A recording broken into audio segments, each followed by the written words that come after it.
Today is April 23rd, 1986. Yep. This is Joe, Todd, and Harry Stegeman, an interview with Mr. Clarence Emerson. And we're north of Enid, Oklahoma. Sir, where were you born? I was born in Burton, Kansas. And when's your birthday? My birthday is July the 31st. What year? What year was I born, you mean? Yes, sir. Yes. 1883. 83. 1883. Who was your father? H. Emerson. H. Emerson. And your mother? Mattie Emerson. What was her maiden name? Father and mother's Dierkson. Dierkson. How do you spell that? You know? I'd have to guess at it. Dierkson, I think. Okay. What kind of work did your father do? He was a miller by trade up in Kansas.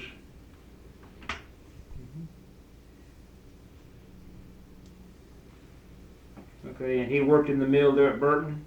Yes, Flour mill? flour mill. He ran the flour mill there. Did you ever help him in the mill up there? I was around the mill some. He got hurt there once and had me out running errands for him there at the mill. That's all. Of course, I was just a kid then. What was the name of that mill up there? I don't know whether it had a name them days or not. You know who owned it? How's that? Who owned it? My father did. Oh, your father owned the mill. Yeah. Okay.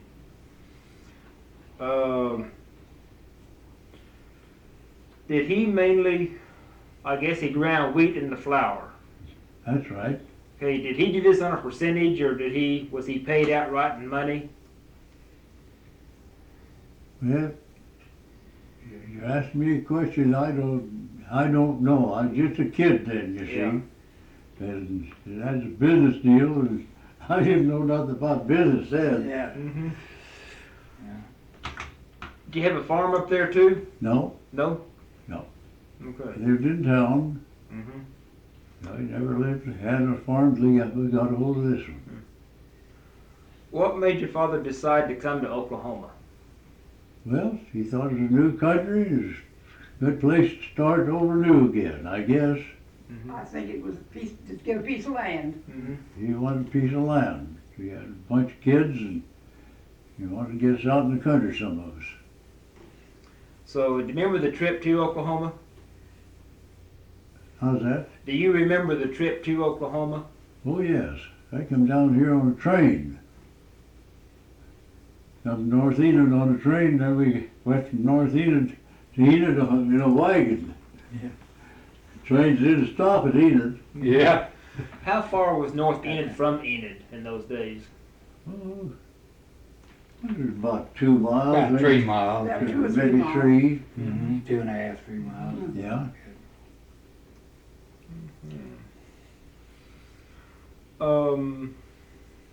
What year did you come to Oklahoma? Well, I just couldn't hardly tell exactly now. It must have been, right at a year and a half, 2 years after the strip was open. When the family come down here. Dad come down for that. He did. Uh-huh. Okay. So you came down about 94 then? I expect so.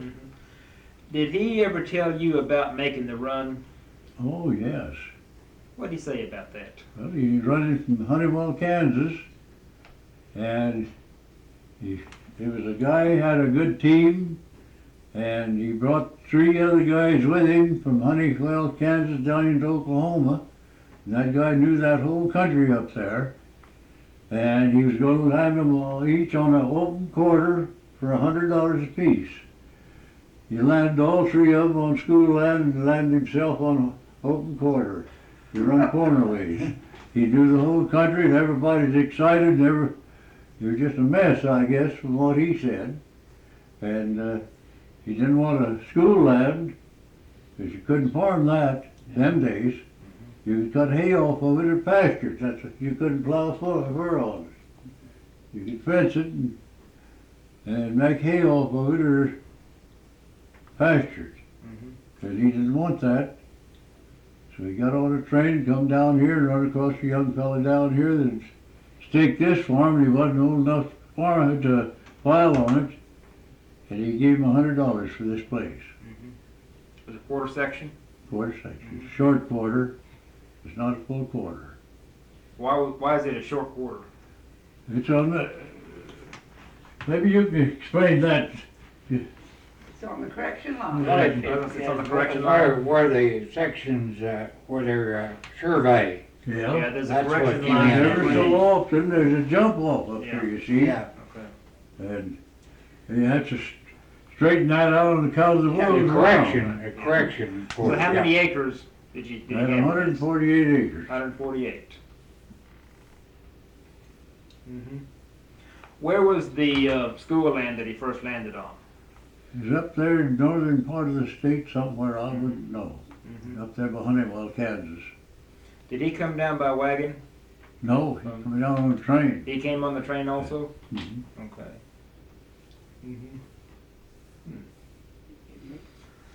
Did he stay down here to prove up on the land before the family came down? No. He got a whole lot in Enid and bought a rooming house, or built a rooming house there. And then we came down a year after that and lived in that rooming house on West Randolph, where Joe Zelzik's feed store is now. Yeah. We was Enid, north of this was Jonesville on the north side of Randolph, Yeah. and we lived in Enid. Did he talk about the day he filed on the land at the land office? Well, I expect he did. He was when the family come down here, they was still filing on that land down here. They had lined up there, just strings of people come from all over this part of the state to file on the land, and they just have to get in line and get their turn. They finally give them numbers, then they take a bunch of them out and march them around to get them there, give them exercise, and when it comes their turn, they get filed. There was so many of them they couldn't all file at one time. They was coming in here from all over the state. How long? Excuse me. How long did a person have to file on their claim? Was there a set limit? Well, no, I don't think so. You just had to file as quick as you could, if somebody might come in. Somebody didn't file before you did. Yeah, that's it. You better file as quick as you could. Was there much trouble with Sooners, like there was in old Oklahoma? Oh, yes. Yeah, there was some of them right over east of us here. There's a fella coming on the place just across the highway over here, old John Divers. When the bunch come in here, they said he had a horse all lathered up. And another fellow right north of him on the failing place, they'd come in ahead, and they had a little camp down there, and they've been in here, a day or two, suppose, I don't know.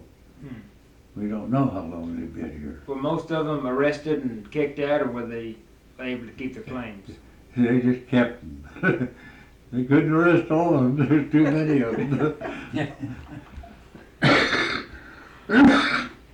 How long did you live in the rooming house? Well, we must have lived down there about a year and a half, as near as I can remember. There's so many things changed in them days that Yeah.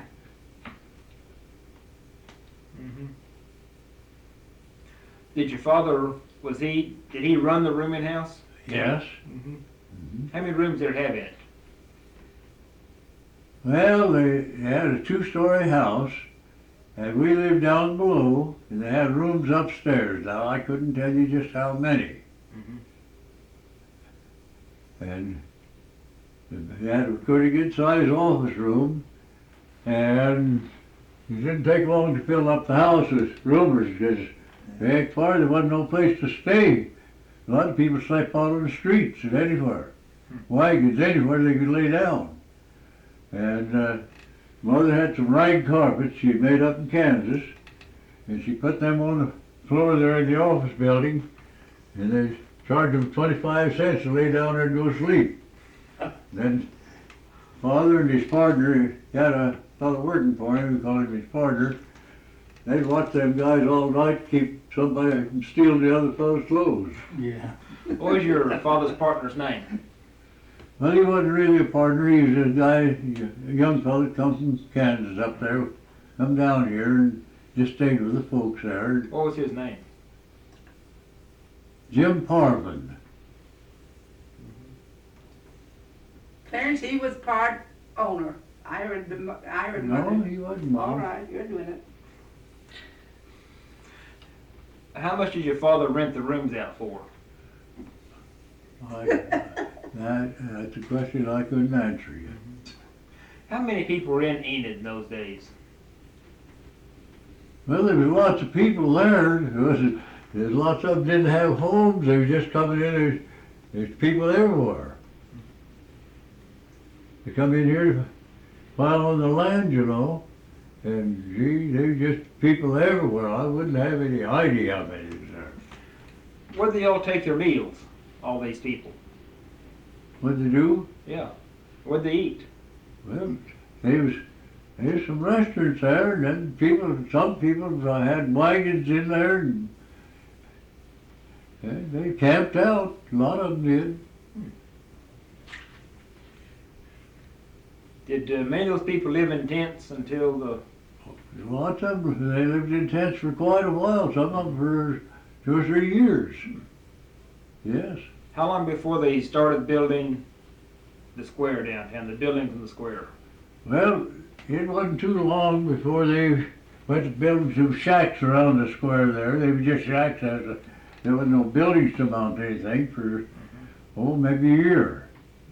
And then they began to build up.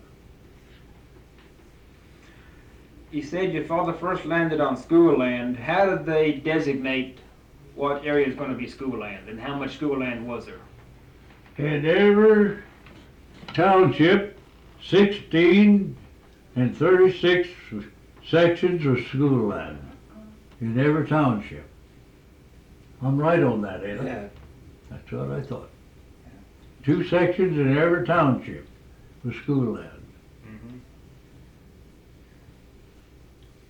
And did they, I guess the school land was to build a school, Well, it's for the school purposes. school purposes? Yes. Okay. When did they have the first elections in Enid? For mayor? I couldn't tell you. Mm-hmm. It was just pretty rough down there for a year or two. How rough was Enid those early years? Well, I tell you, fellas didn't want to carry the money around, I'll tell you that. Were there many killings down there? They used to say they picked up a dead man for breakfast every morning. And I expect they about done it. What was the main reason they'd kill people? What was the main argument? Oh, they'd get into arguments, and you had saloons come in there right away quick. They had a lot of them come in there and get stewed up, have big fights. And I don't know why. Because I was just a kid, and I don't know too much about just why they'd get in that kind of trouble, but they done it. Mm-hmm. Do you know who owned the saloons? Well, I used to know some of them guys' names, but Did Cap Bond have one? I expect he did. He had everything else. Cap Bond had one at one time. And there was some Bernie Bond's dad, wasn't it? and there's some Gillespie's there had sort of too. Maybe you heard that name. Yeah. There were several saloons. I don't know how many. Did they bring their whiskey in, or did they make their own whiskey? Well, I think part of it was brought in, I don't know where the rest of it come from. Didn't your father have one of the first pianos or first organs in Enid? Only one. He had the only organ in The here. only one in Enid, and they take it from different places to Yeah. use it at different functions. We lived over there on West Randolph, and there was a wholesale liquor house on the west side of the square, and him and Dad was pretty good friends, and Dad talked about he'd like to have some place to start a little services, Sunday services. And that old boy says, I'll tell you what I'll do. He says, all right with you? He said, we'll shut this thing up on Sundays, this wholesale liquor house, just one big long room there.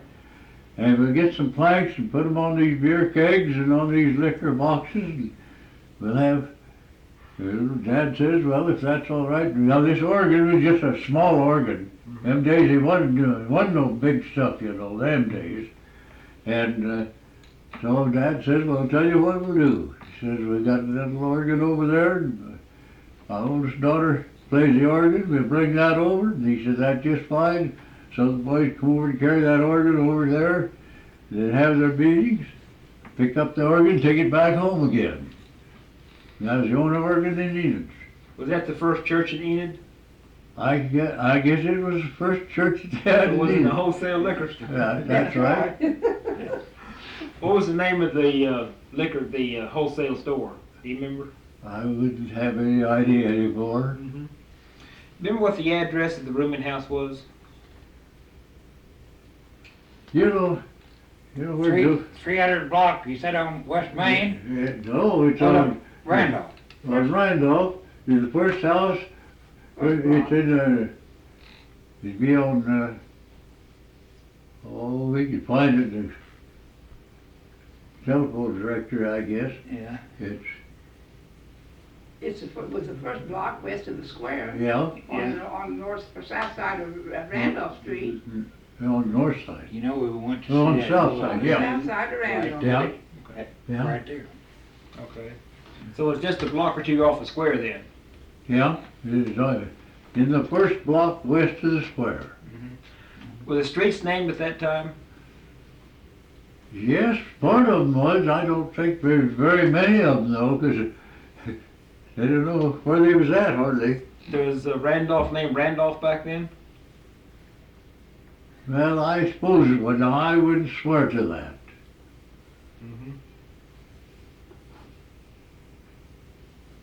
I know Washington Street is right the next street west of us, and that's the west side of town. Yeah, that's right. Yeah, yeah, Long that's, time. yeah. How long before you moved here to the farm? Well, I expect a year and a half. I'm guessing now, a lot of this stuff, as close as I can. Did you go to school while you were living in Enid? I went to school part of one year, just part of the year. Where'd you go? Down on South Independence at the, that building down there, educational building. Yeah. Had a little bit of a building down there, and Dad took me and my oldest brother down there to school. And we went down there, and that little old school there's kids sitting all over the floor and everywhere else.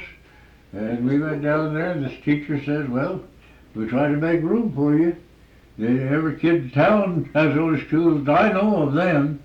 And we went in and had a little stage up along the front end there. The stage about that high, we all sat along on that stage there. What about a foot high, the stage? It wasn't over high, it wasn't any higher than that. See, lumber was pretty scarce them days. Was Jesse Livingston Parks your teacher? I think it was a Mrs. Boyle, if I remember right. Boyle. I believe it, I wouldn't swear to it, but I believe it's Boyle. Mrs. Boyle.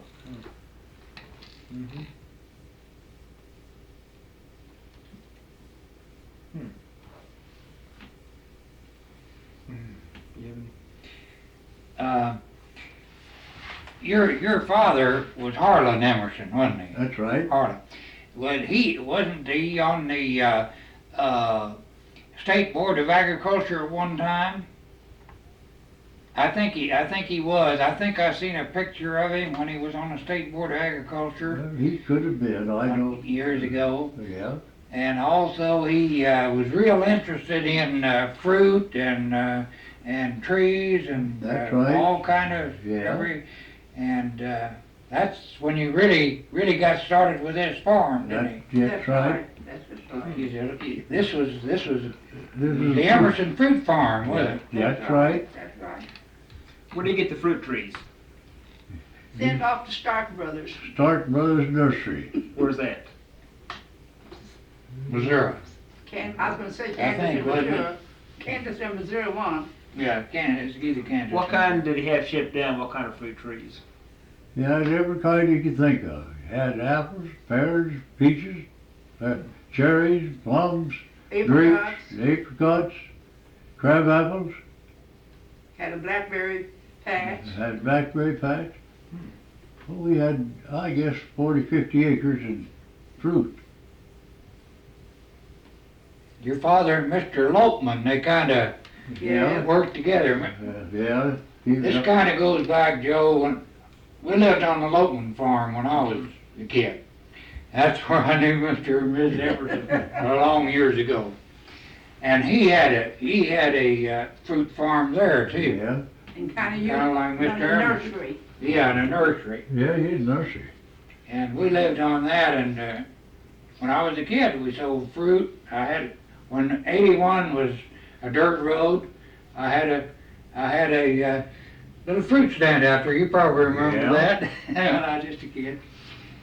And you might, when you went to school out here, when you started to school out here, you went to Spring Valley School out here first. Yeah, it was across on the east side of the highway. Yeah, now it was on the east side of the highway. And Yeah. back in the early 20s then, I started to the Spring Valley School when it was on the west side of the highway.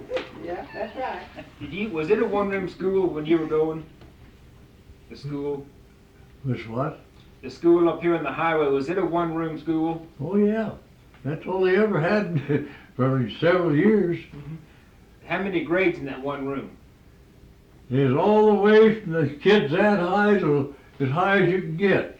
Eighth grade. First grade up through? Yes. And the whole thing, there's 38 kids there at one time. How did that one teacher handle all the different kids? So these kids learn something at that school. How does she teach each a different group? Well, she teaches one class, but when she teaches one class, for the rest of us could get some sense out of that class, you see. These kids that went to country school, they're the kids that learned. Well, we always had just one room schoolhouse. Yes, that's all they Spring Valley's had. always just been a one room school. For years, all over this country, just one-room schoolhouses. When you first moved to the farm here, what kind of house did you have? We had a tent. Tent house. Dad, he got hold of some lumber, he built his frame and got a hold of a pretty good sized tent, and we stretched that over that frame, and that's where we lived for a couple of years. Dirt floor. How big was the tent? Well, it was just a pretty good size. I don't know. I expect, maybe, I'd say, I don't know. It's just a fairly good sized tent. Yes. What'd you do whenever it rained or the storm came through? We got in the tent and done the best we could. And that tent house was down by the creek. It was right down the creek, in the trees. We had the creek run right along beside us. That's where we got the water out of the creek.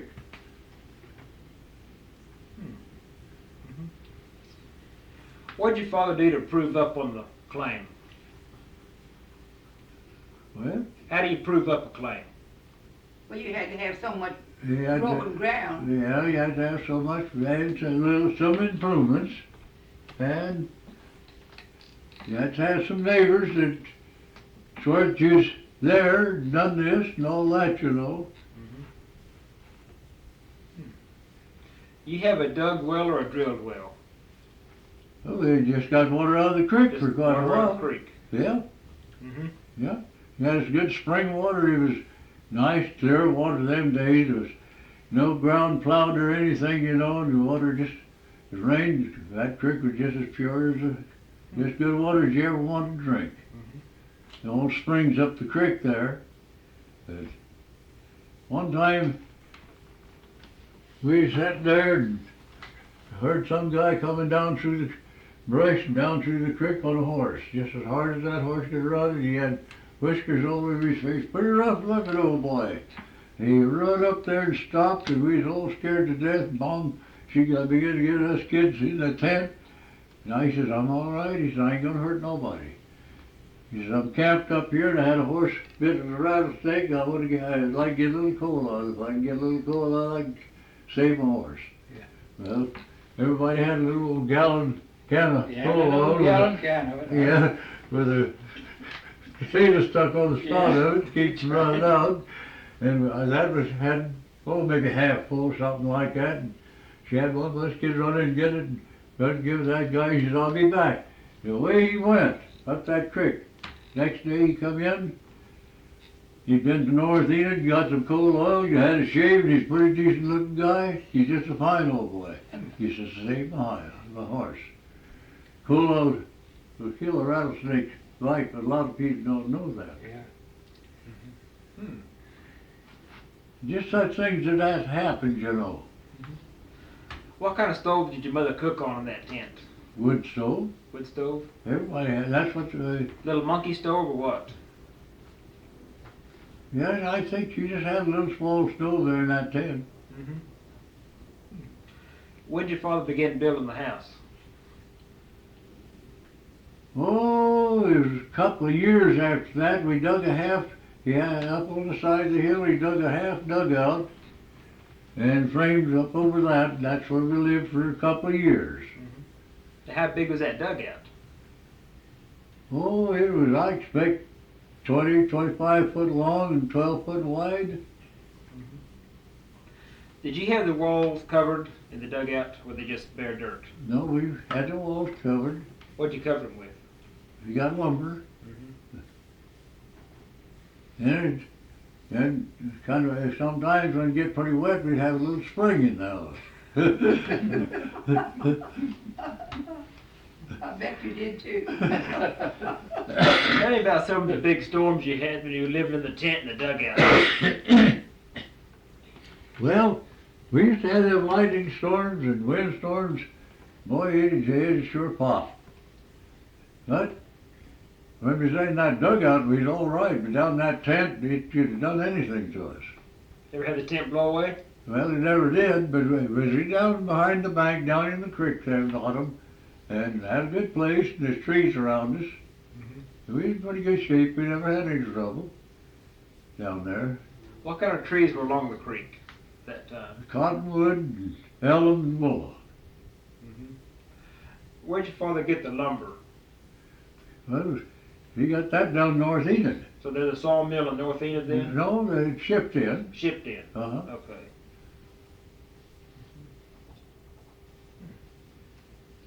Now, is this the house your father built? The one that you're in now? No. See that house up there? Yeah. He finally built that. In 1903. 1903, he built that house up on the hill. And I dug a well up on top of that hill there. I didn't have much else to do because my two younger brothers were going to school, and I didn't have much to do. And I told Dad, he'd had a well drilled down on the side of the hill. It was just solid as it could be. And one of the boys that I was running with, we decided we was going to dig a well up on top of that hill. Everybody thought it was crazy. And dug down there about 25 feet, and had one of the best wells in this country. Up on top of that hill is just it's red shale underneath there. And on top of that shale there's about that much sand. And that is some of the best water you've ever seen. Huh. And Dad put up a windmill up there, and he had an elevated tank, and a thrashing machine to haul water from there. That's one of the best wells in this country. Is the well still up there? No, I covered it up when we moved down here. Yeah. It was right up in the middle of the place. We had to have a driveway running from the north side and then out the west side and cut the place all up. And the house was getting a little old, and so her and I decided we just moved down here, and we tore that house down, and her and another boy and me built this house. Miss Emerson, when did y'all get married? August the 16th, 1921. 1921. Mhm. Mm-hmm. Where'd you all meet? On a fishing trip. On a fishing trip? Yep. Where the Arkansas empties into the Salt Fork. Where the Salt Fork empties into the Arkansas, south of Ponca City. Where are you from? I'm from Salt Fork, Oklahoma. Salt Fork. Mm-hmm. What was your maiden name? Dayton. Datten. Mattie Datten. Mm-hmm. So you've been married since 1921. That's right. That's a long time with one woman. Yes, it has. Yeah, it's been quite Yeah. long. Yeah. Yeah. Be 65 years this August. You gonna have a big celebration? Not this year. We had one at our 50th and one at the 60th, and we had one when parents was 100 years old. And then we just lost a son just a week later, so we're not going to have any this time, unless the family just wants to have a family dinner. Yeah. Mm-hmm. Mm-hmm. What kind of crops did you raise on the farm here? Wheat, mostly. How many acres of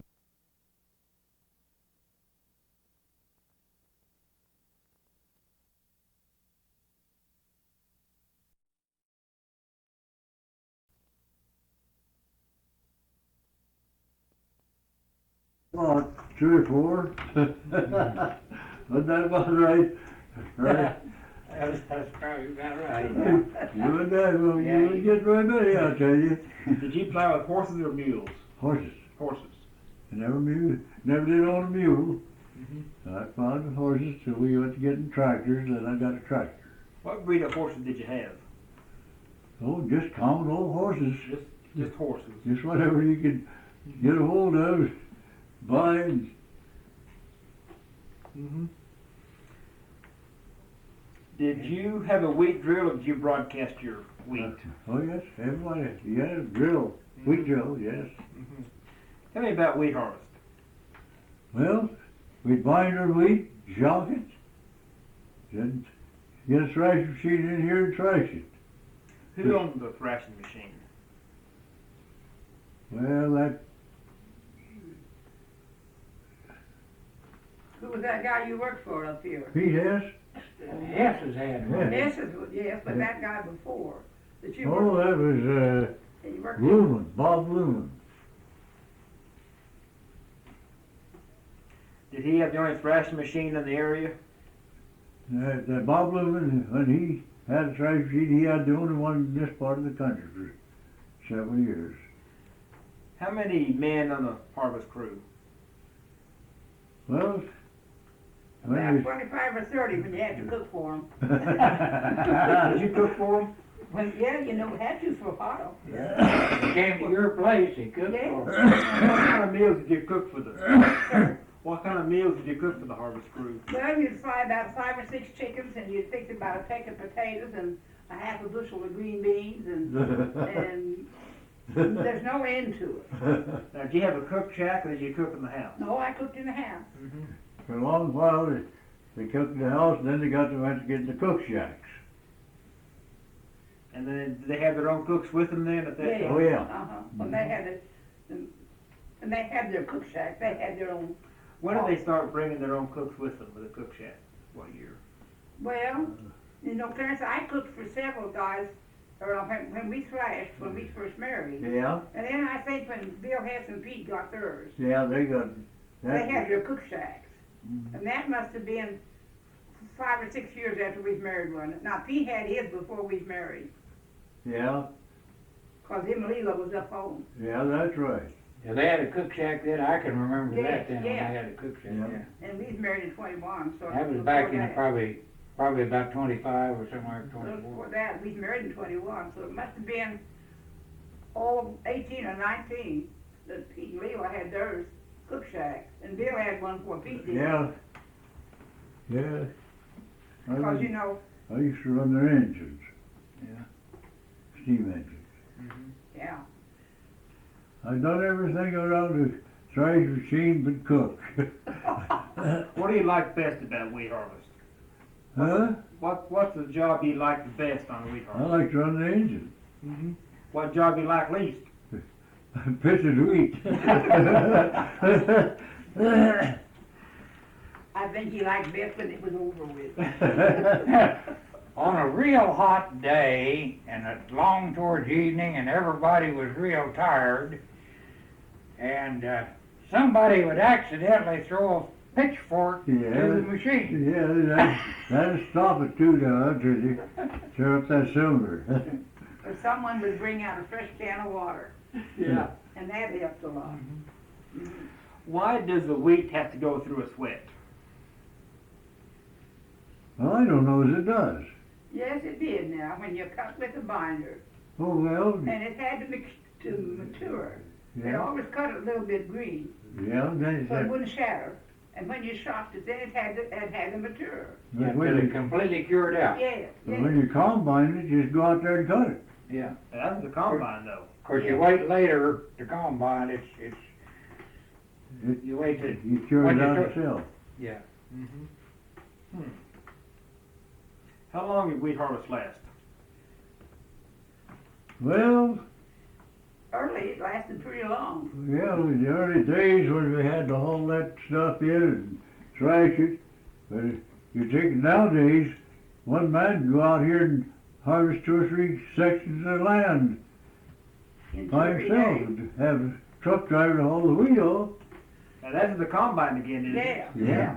But now listen, before we had any combine, lots of times we wouldn't get thrashed until August. Yeah, oh, that's right. It would last a big Yeah. part of the So summer. what time would you cut the wheat? Oh, in middle of June. June? And a lot of times during that time, you remember that most everybody that thrashed would send a bundle wagon and a man with the To help haul bundles. yeah, to help. Yeah, And then when they got around to that place, well, they'd take that much money off for Yeah. what they done, Mhm.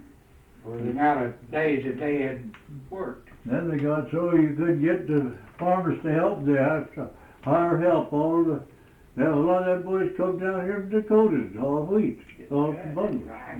Yeah, Now in the early days, did all the neighbors get together and help each other? they help each other, yeah, That's right. Mhm. And all the women cooked for them? Yeah, yeah. yeah. That's where your first social life began with the neighbors. Yeah, that's right. We used to have over at Munn's, we used to have ice cream socials there. We had a Turner's, we had them here, we had them home. we Yeah. had 'em all around here. Watermelon seeds. On Sunday, maybe Sunday afternoon or Saturday night, we'd have Yeah. ice cream. Yeah. When were you born? Me, Yes, ma'am. October 9th, 1899. 1899.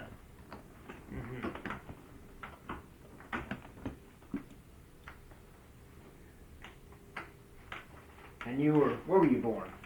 Salt Fork, Oklahoma. You were born in Salt Fork. Mm-hmm. How big was Salt Fork in those days?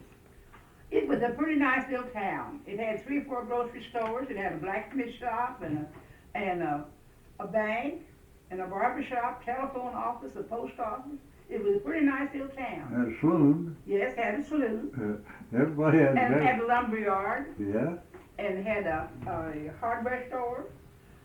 And I imagine they didn't have any school there because they was in the same district and they had the schoolhouse a mile west of Salt Fork. But when I went to school at district number 99, we must have had 25, 30 kids. What was your teacher's name? Well, the first teacher I ever went to was Etta Thomas. And then Rose Hurt taught school for years and years up there. And then they split the district, so then they built a big schoolhouse, a 2-room schoolhouse in Salt Fork, and we went west out of town, 2 miles west. Do you remember the Spanish-American War? Oh, I just kinda, yes, I kinda remembered. Did many of the boys from around here go to the war? Not that I know of. That was pretty early, that Spanish-American War. Yeah, that was 98 and 99. Yeah, Mhm. yeah. Mm-hmm. Were you old enough for that? No. I never was in war. You weren't. I was too old when the First World War come on. They wouldn't take you unless you was, I think, under 25 years old. They didn't want an older man. And it went on for quite a while, then he went to going up older, and I had a brother 2 years younger than I. He lived over Tulsa, and we was built, both of us, to be able to go out of the next bunch that went out. And the well blowed up. We didn't just. What did you do on Armistice Day? I was working down here at Enid, there were some boys, some friends of mine running a paint shop, and there's painting, wallpaper, and all that kind of stuff. And they had a Model T Ford, and I was taking out their painters out to the jobs and bringing them in and chasing. I was kind of a flunky. And I was in that car going out west, out the northwest or southwest corner of the square there, going east out on Main there to get one of the boys, and this guys run out of the hardware store and went shooting shotguns up there. I wondered, what the devil are they shooting at me for? Well, I went down that road as a hiker and see the guy standing on the street, and I stopped, and they began to run the ringing bells and hollering and yelling, you know. I stopped asking him, like, what's going on? He says, war's over. You know, I went out and got that guy, and I couldn't hardly get around that square, come back. And guys had old cars running around there, dragging big pieces of tin and lumber and everything, just going around and honking their horn, just raising the dickens. I got off of there just quick as I could get off.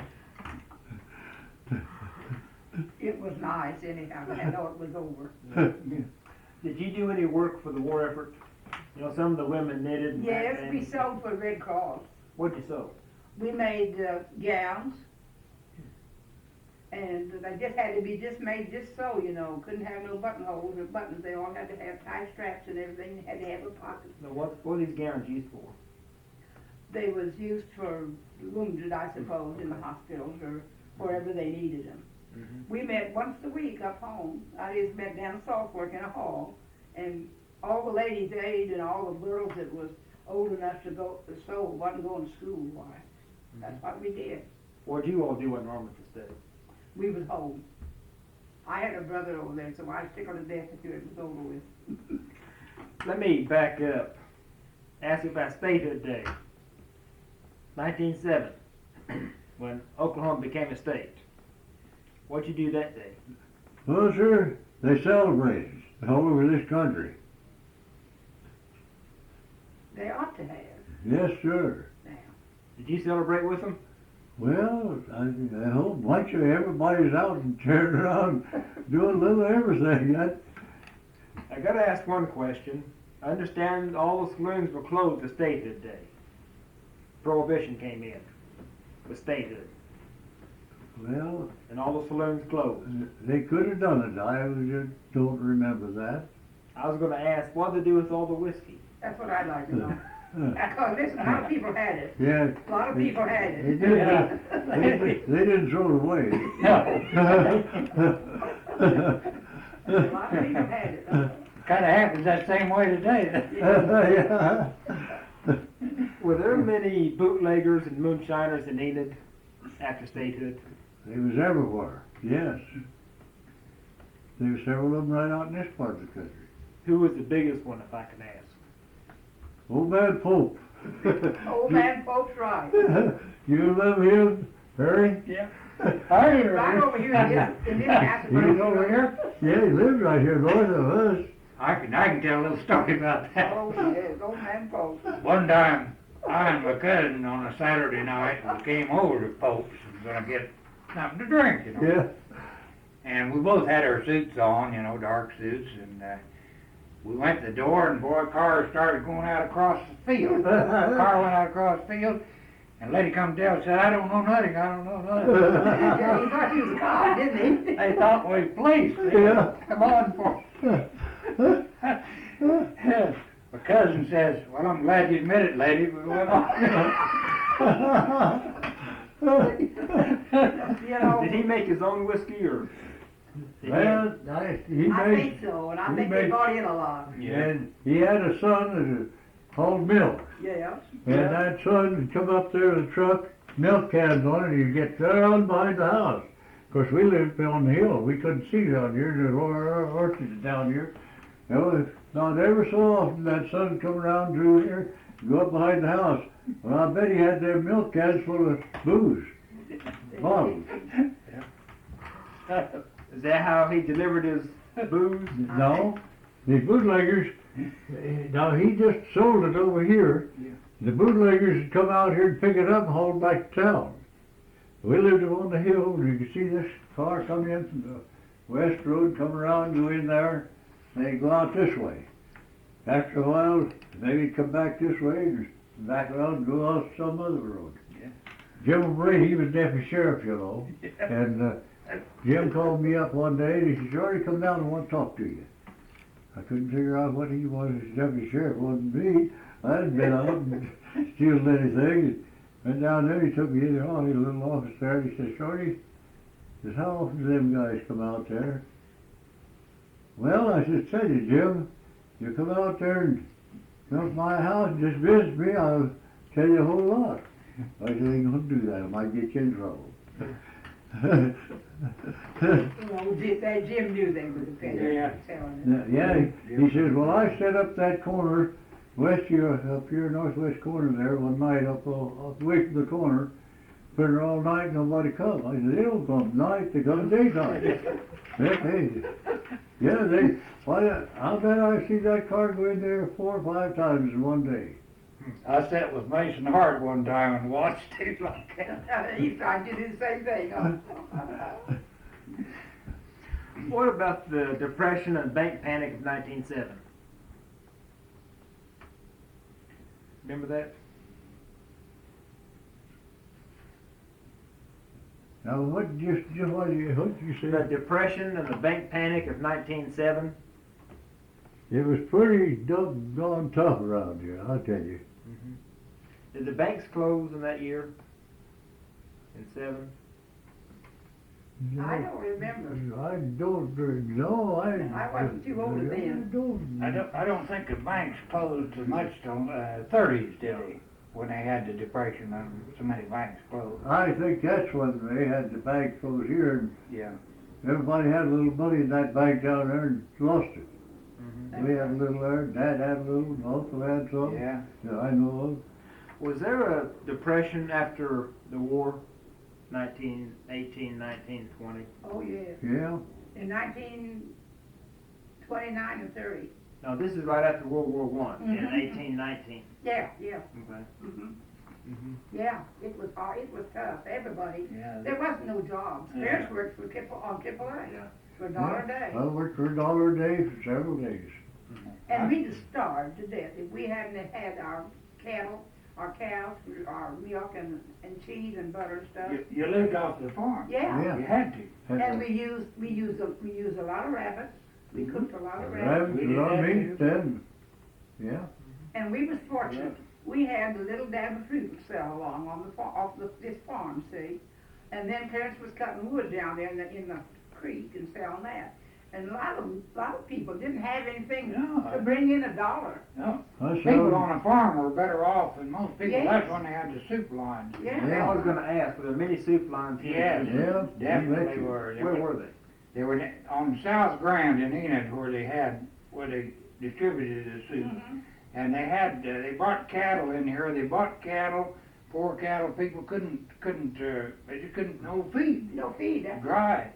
And right where Union Equity, all those offices are out in that area was a big cattle pen at that time, about 30 acres, wasn't it? And there were cattle.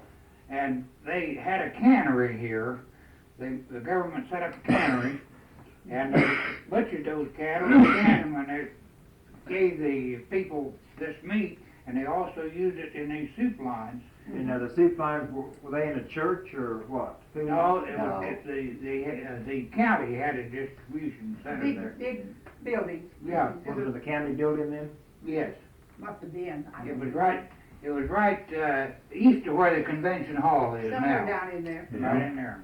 We were lucky we didn't go down. No, I can remember that. That was when the gallon syrup bucket. Uh-huh, And come all in the handy. people would bring a gallon syrup bucket to get their.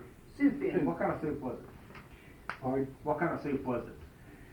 well, mostly kind of vegetable soup and Yeah. kind of, and with meat in it, and something that was pretty stable, you know, pretty. Now, you say where they got the beef, where'd they get the vegetables to make the soup? Well, some of the stores donated a little. Yeah. And listen, you know, we traded the Hawkins grocery downtown for years and years, and that guy down there told us, he said, we save every head of cabbage and every potato and onion and turnip and everything, it's just partly, it's not sellable. And we put that in a big box, and that's what they come pick it up. And you know, that gives a lot of good to that, There is. and it's a shame to throw it away. That's right. But now, he said, now that's why we donate all that stuff to Yeah. the, Next question. to the soup kitchens. There's a couple items I'd like to have Clarence could tell you pretty well about the cockfights they used to have here. Right across the road here, Joe. What about them? Tell me about them. Well, old Harry Murphy, he had a big building, cement building over here.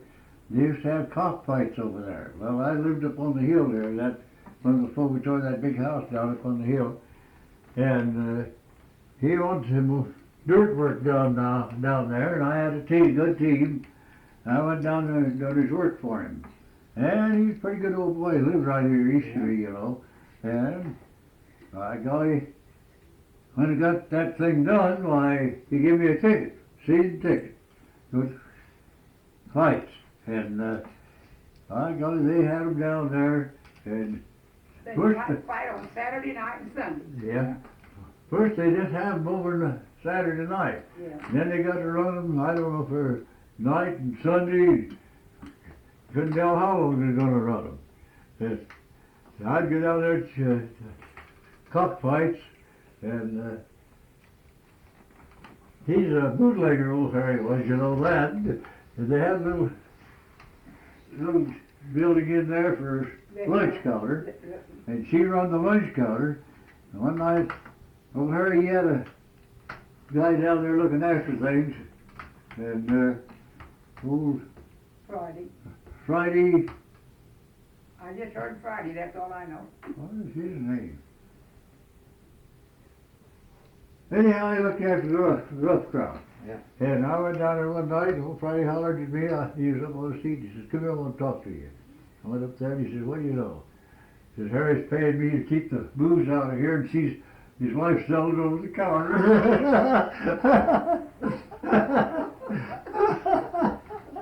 He said, I gotta go along with both of them. A good thing going.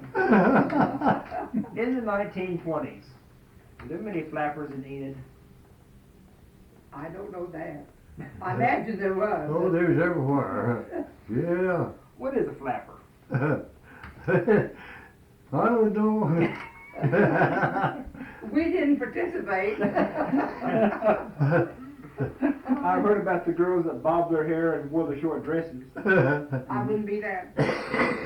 Did you bob your hair? After so long a time, I cut it. Mm-hmm. We would never cut it when we had girls at home, because Dad wasn't allowed. 1930s. How bad were the dust storms around here? They was bad. Boy, that was something now. We was over here on the highway to one of our neighbors over there on Sunday. And her and I and the kids got in the car and went over there to visit them. And pretty soon we seen something looking funny up north there. Couldn't figure out what it was. There wasn't a black cloud. Just kept getting darker. It kept getting darker and darker. First thing that thing come over us, and you couldn't see nothing. And they was for weeks and weeks, you never hanged your clothes on the clothesline. You dried them somewhere in the house, you couldn't.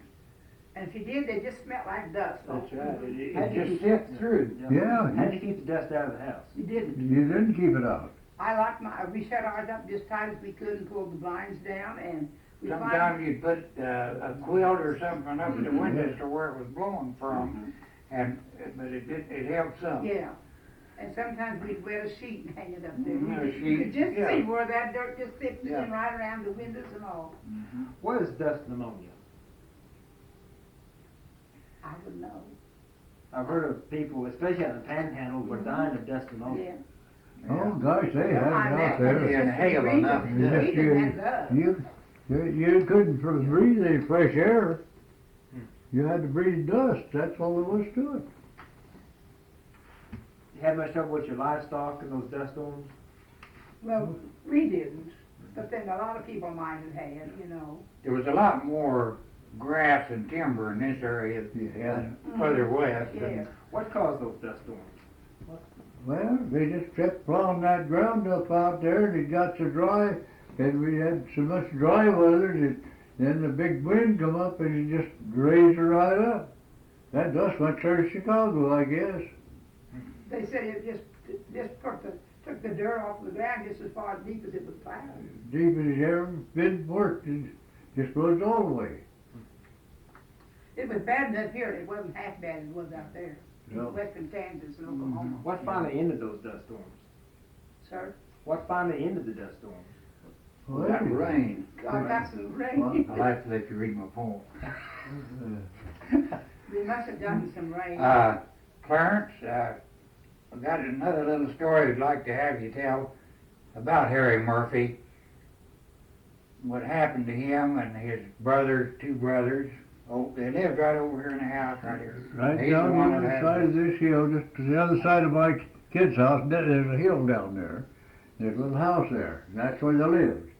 Harry and his wife lived there, and he had two other brothers, and he had a joint up here at Hillsdale, up there at the oil wells, and they had a slot machine. Mhm. When they got in trouble over that slot machine, I don't know, just And there's they two. run a little restaurant up there. Yeah, they had a little Yeah. restaurant, they had a slot machine, and they. Load of whiskey too, yeah. But anyhow, they got into trouble amongst themselves, and one night Harry and his wife was sleeping, and them boys, his brothers come down there and shot them both and killed them. And we was living up on the hill, and we never, they happened on Friday night, and I'd been working for the county, and been going on every day, you know, and Saturday didn't go, and the kids didn't go to school. They always went down through here to go to school. They'd seen something if it was any other day, but it happened on Friday night while we was all home. And sure, the deputy sheriff come up, knocked on the door, and I seen who it was. I went out and he says, I said, what's the matter? He says, well, we just wanted to know if you'd seen anything wrong going on here tonight, last night, any different noises or anybody around? No, I hadn't. I said, what's the matter?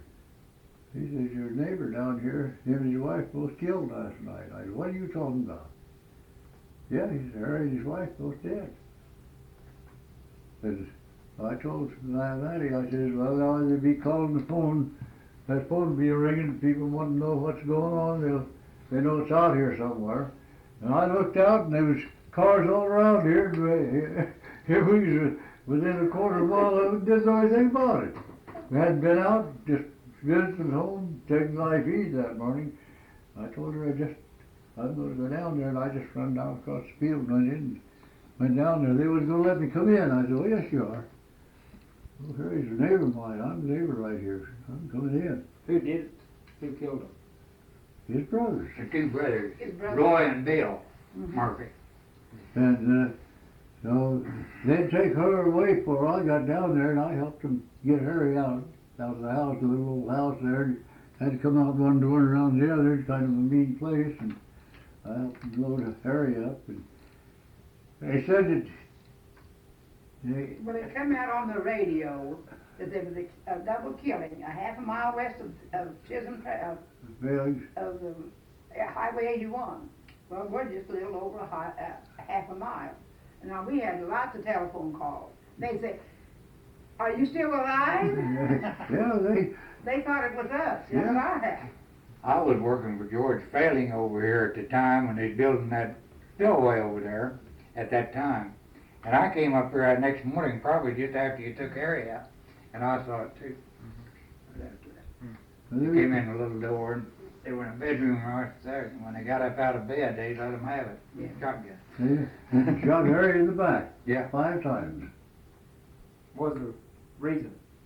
But they thought they stole a whiskey, a load of whiskey, and then something over a slot machine, he said too. There was some arguments over it. There's some arguments Some of about that. their business up there, that little town up there. Yes. They killed them both. And by the way, what happened at that, and how rough it was around here at that time, there was 3 killings in three weeks. Jess Howard shot his brother, shot him there across from Charlie's, Yeah. and who else was it? I can't remember the other one, but there was 3 different, and they were all concerned about whiskey. I've heard that in the early days, when a family member died, the family laid out the body for the funeral. Well, I think they did. They did a whole lot. They Uh-huh. kept them right at home. There never was no undertaker. No undertaker come out then. And everybody used to set up with the body every I night said- till the services. I set up with many bodies. Why did the people sit up with them? Well, things just, there's different way of doing it, that's all. And Where'd they get the coffins or the caskets back then? that they had them down I funeral imagine, homes. I imagine some of it must have been a funeral home Yeah, there's somewhere. funeral homes that had them, you can get them all right. But that, they just sold them to you, you just got A them. lot of furniture stores. Yeah, Yeah, I think I you're guess right. so, some. Mm-hmm, Some I of think them. furniture stores have Yeah. them. Did they embalm the bodies back then? I don't think I so. don't think they ever did. So how long, when the person died, how long until they buried them? About a couple of days. A couple of days, they wouldn't be long. It's I a set poem, up- I know that's the way it went about a poem, that's why I don't know what to do down here. I set up with many one of them, I've been pallbearers, but I don't know how many people in this country.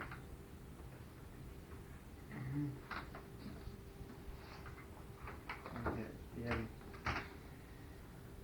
I might also tell them about Helms Lake. It was one of the best, really recreation part for northwest Oklahoma. It was just a mile west of this, or south of this corner up here. It was, you probably tell, both of you probably tell a little bit about that too. Yeah, but let's see.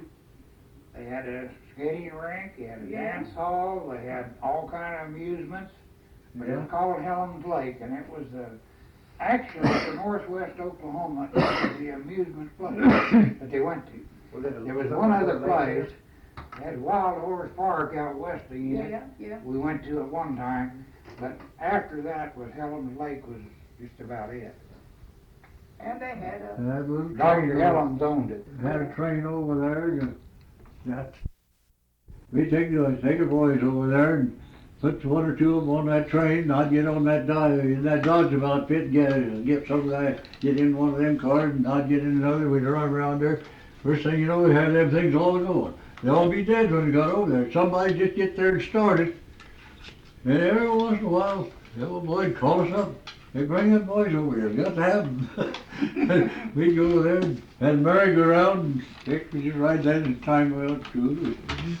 it was really a nice place. Yeah, nice place. They had, Joe, at that time, they had Model Ts, and they welded hooks across them, and they had a polo Yeah, with Model Ts.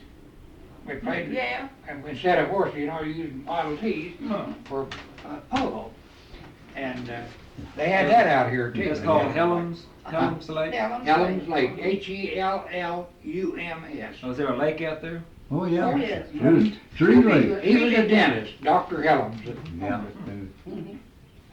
He used to ride to high school with him, either him or Doyle Cotton. That's so. Oh, Doyle Cotton. Yeah. But now Doyle was pretty good to this part of the Yeah, country too. yeah, if you got to know him. And Yeah. Mr. Emerson, how have farming practices changed? Huh? How have farming practices changed from the early days? Well, I'll tell you how it's changed. Parents would work all the time trying to get in a crop from early spring till fall. And our son goes out here and he plows his ground in a day or two and harrows it and drills it, he's done. plowed all summer before. Yeah, you could work all summer getting your ground ready. And Theo will go out here and 3-4 days he's got the crop in. You take a big tractor and bunch of plows, go out there, you can plow day and night, you know, with a tractor, you got the lights and everything. Of course, you had teams, you had to let them rest. They couldn't do any so much, but you get on with them tractors, you can just keep going as long as you can stand it. Did you help your father bust out sod? Oh yeah. What's the difference between a regular walking plow and a sod plow? Well, a sod plow had rods on it, just a blade, a little shoe up here and some rods up here, and they just turn that sod right over. So it turns the sod upside down. Yeah, upside down. Did you have to have more horses to bust out sod, or? Well, you know, we used three horses enough.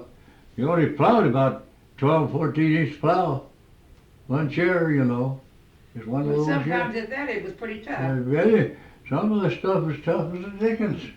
Were there many sod houses around here? There's none that I know of, only one out west here. You know where that's at out west here, Harry? Yeah, Was you ever to it? yeah, Quite a was ways out out, west. quite a ways west. Yeah. You know, from what I heard about the strip, most of the people bought some material or some lumber from up in Kansas Yeah, a lot of them and told. built a couple of little rooms, and that's what they lived in.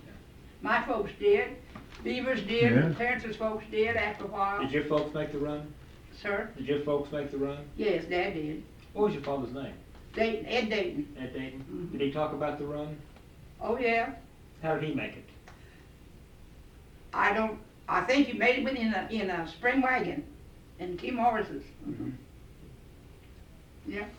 How did they have the section corners marked so you knew where you were?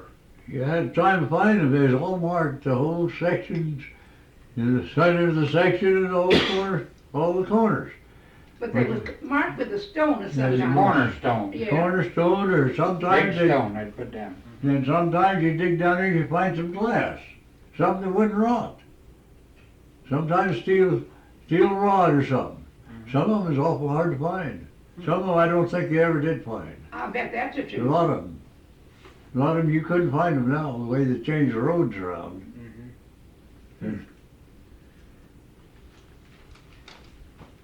Well, trying to think. How many kids you have?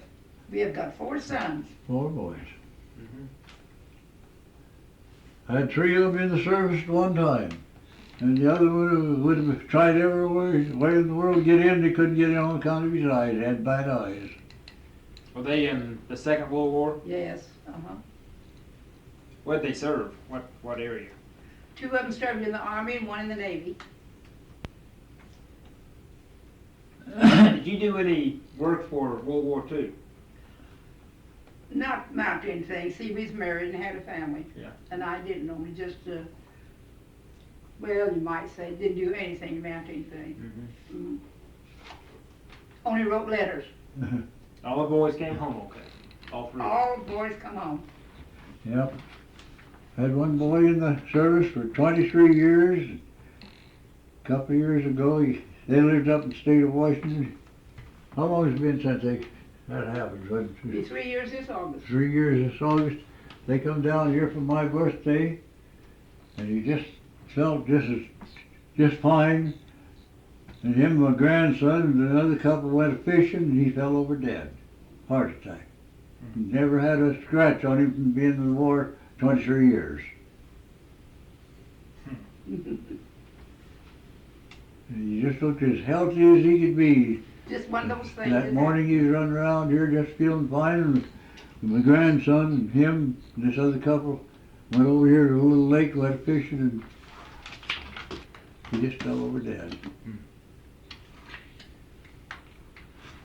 Well, yeah, you might tell him a little bit what like the roads were like in there years ago. 81 here, Joe. I was telling Clarence one time we was talking, up where Memorial Park Cemetery is, it used to be the biggest mud hole there, I think. Yeah, I think you could find. yeah, there was one right down there in the north even too. Yeah, right there in North End, Yeah, too. sure, there's a better down there. And then there was sand hills out here. You had a load of team and a wagon, them little narrow tires wagons. You couldn't hardly get through that road with a team and a wagon. Like Clarence said, you had to take a pole out there to see if it was too deep to go through. And down here by the cemetery, that is a mud hole, all that half mile there. Yeah. Oh boy, that is a bugger there. What were the streets in Enid like when it rained? Oh, it's just muddy as it can be. Did many wagons get stuck in town? Oh gosh, they didn't have any. You couldn't hardly walk through there, let alone go. And them little buildings around the square, there'd just be a little shack here and one there, and they'd have a sidewalk in front of there, and then between that and this one, while you wade through the mud. How many wagons you have in the farm? Well, How you many mean- wagons did you have in the farm? Oh, we just say, generally have a couple of wagons. What brand were they? Oh, just whatever you could buy. Just any kind of an old wagon. Emerson put one out, didn't they? Emerson wagons, they put one out too, didn't they? Well, I guess so. Was it with Emerson plow too? Yeah, Yeah. yeah. On the farm, what maintenance did you have to pull on the wagons to keep them going? Like greasing the axles and all that? Oh, yeah, you have to grease it. Take the wheels off, grease them up. Sure. What holds that wheel on? Well, there's a big nut on the outside of it. Mm-hmm. You just slide it off and slide the wheel off there and take that nut off. You have to jack it up, put something on it, pull the wheel off, and grease her up, put it back on, put that big old nut on there. What brand of axle grease did you use? Well, some of them use butter, anything you had. We did Black use Beauty. Yeah. Black Beauty, I think. Yeah. And Old man Nichols down there used to use butter. you didn't have a runaway and break out the cupping pole, you was lucky. Yeah. What other work you have to do on the wagons?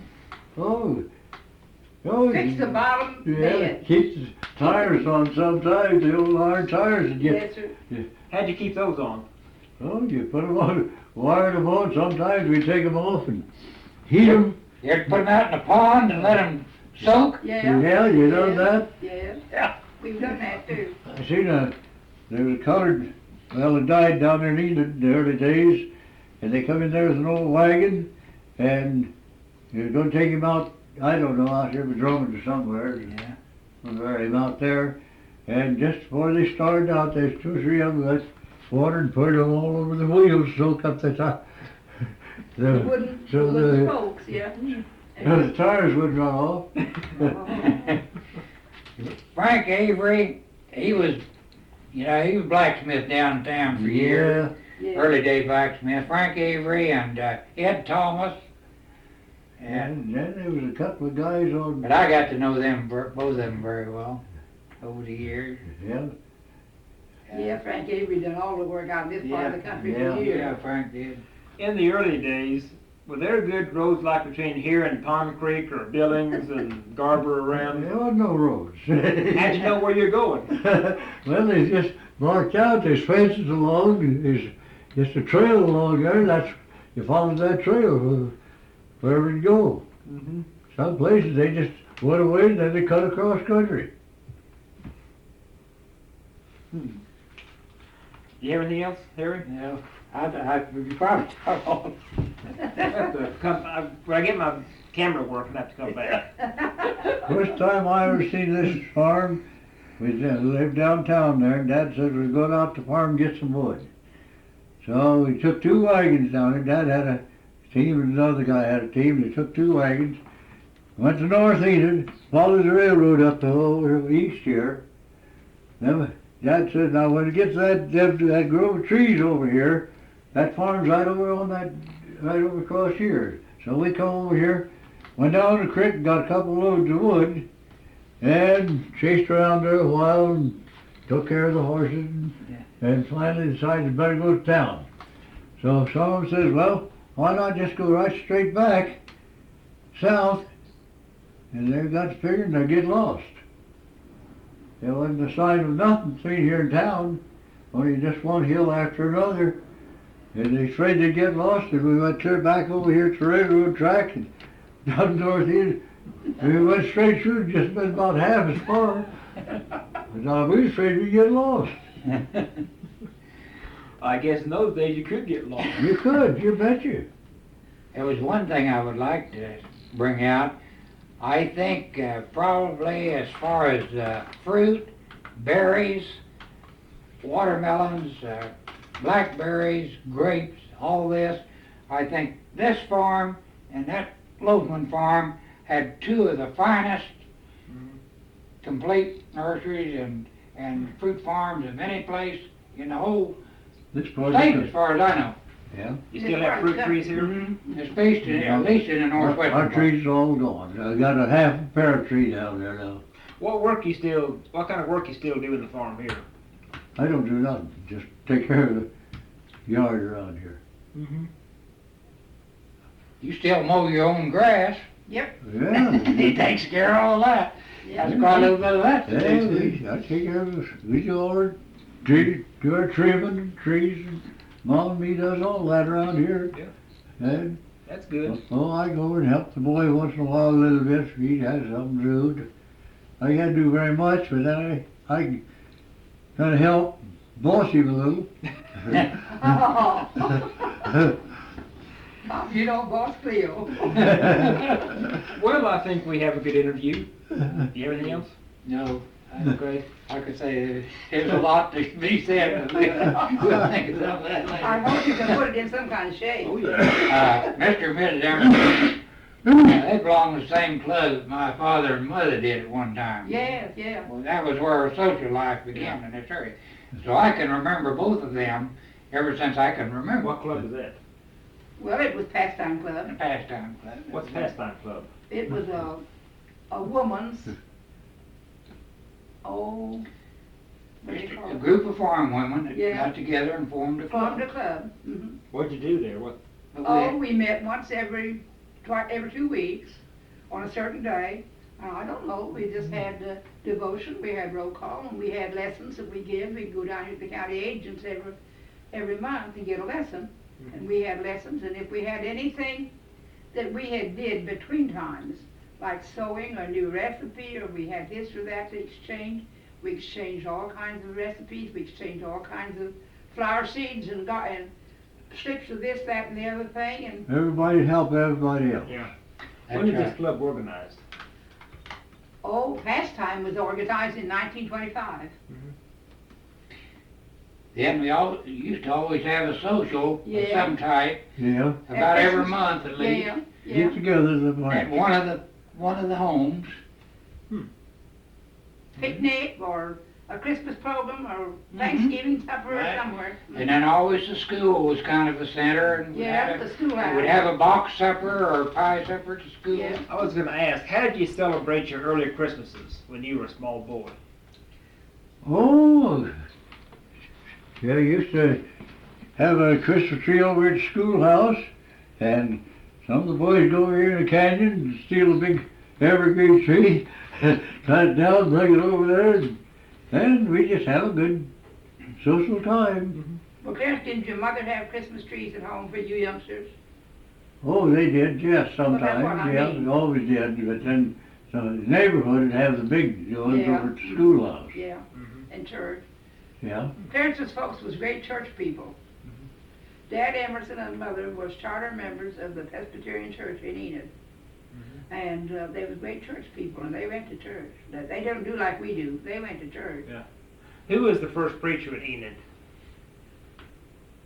Oh, boy, I wouldn't know. I wouldn't know either, because I wasn't here. She wasn't here, but I But Brother Edwards preached there at the Presbyterian Church for years. Dan Luther Edwards. it's the first ones, that's a long while ago, I just wouldn't remember that. Okay. Well, sir, thank you. Yeah? 12th or something, you know. Well, Harry, you tell us what day is this? I heard it's your birthday. This is my birthday, sure is, 31st day of July, How many years ago? 104. What's it feel like to turn 104? This year, pretty good. Tell us about what you do around here. Well, I take care of the yard, empty up the trash, just do the odd jobs. I don't do very much. We go to town, buy our own groceries. Yeah. You mow your yard still around here? Oh yes, I still mow the yard.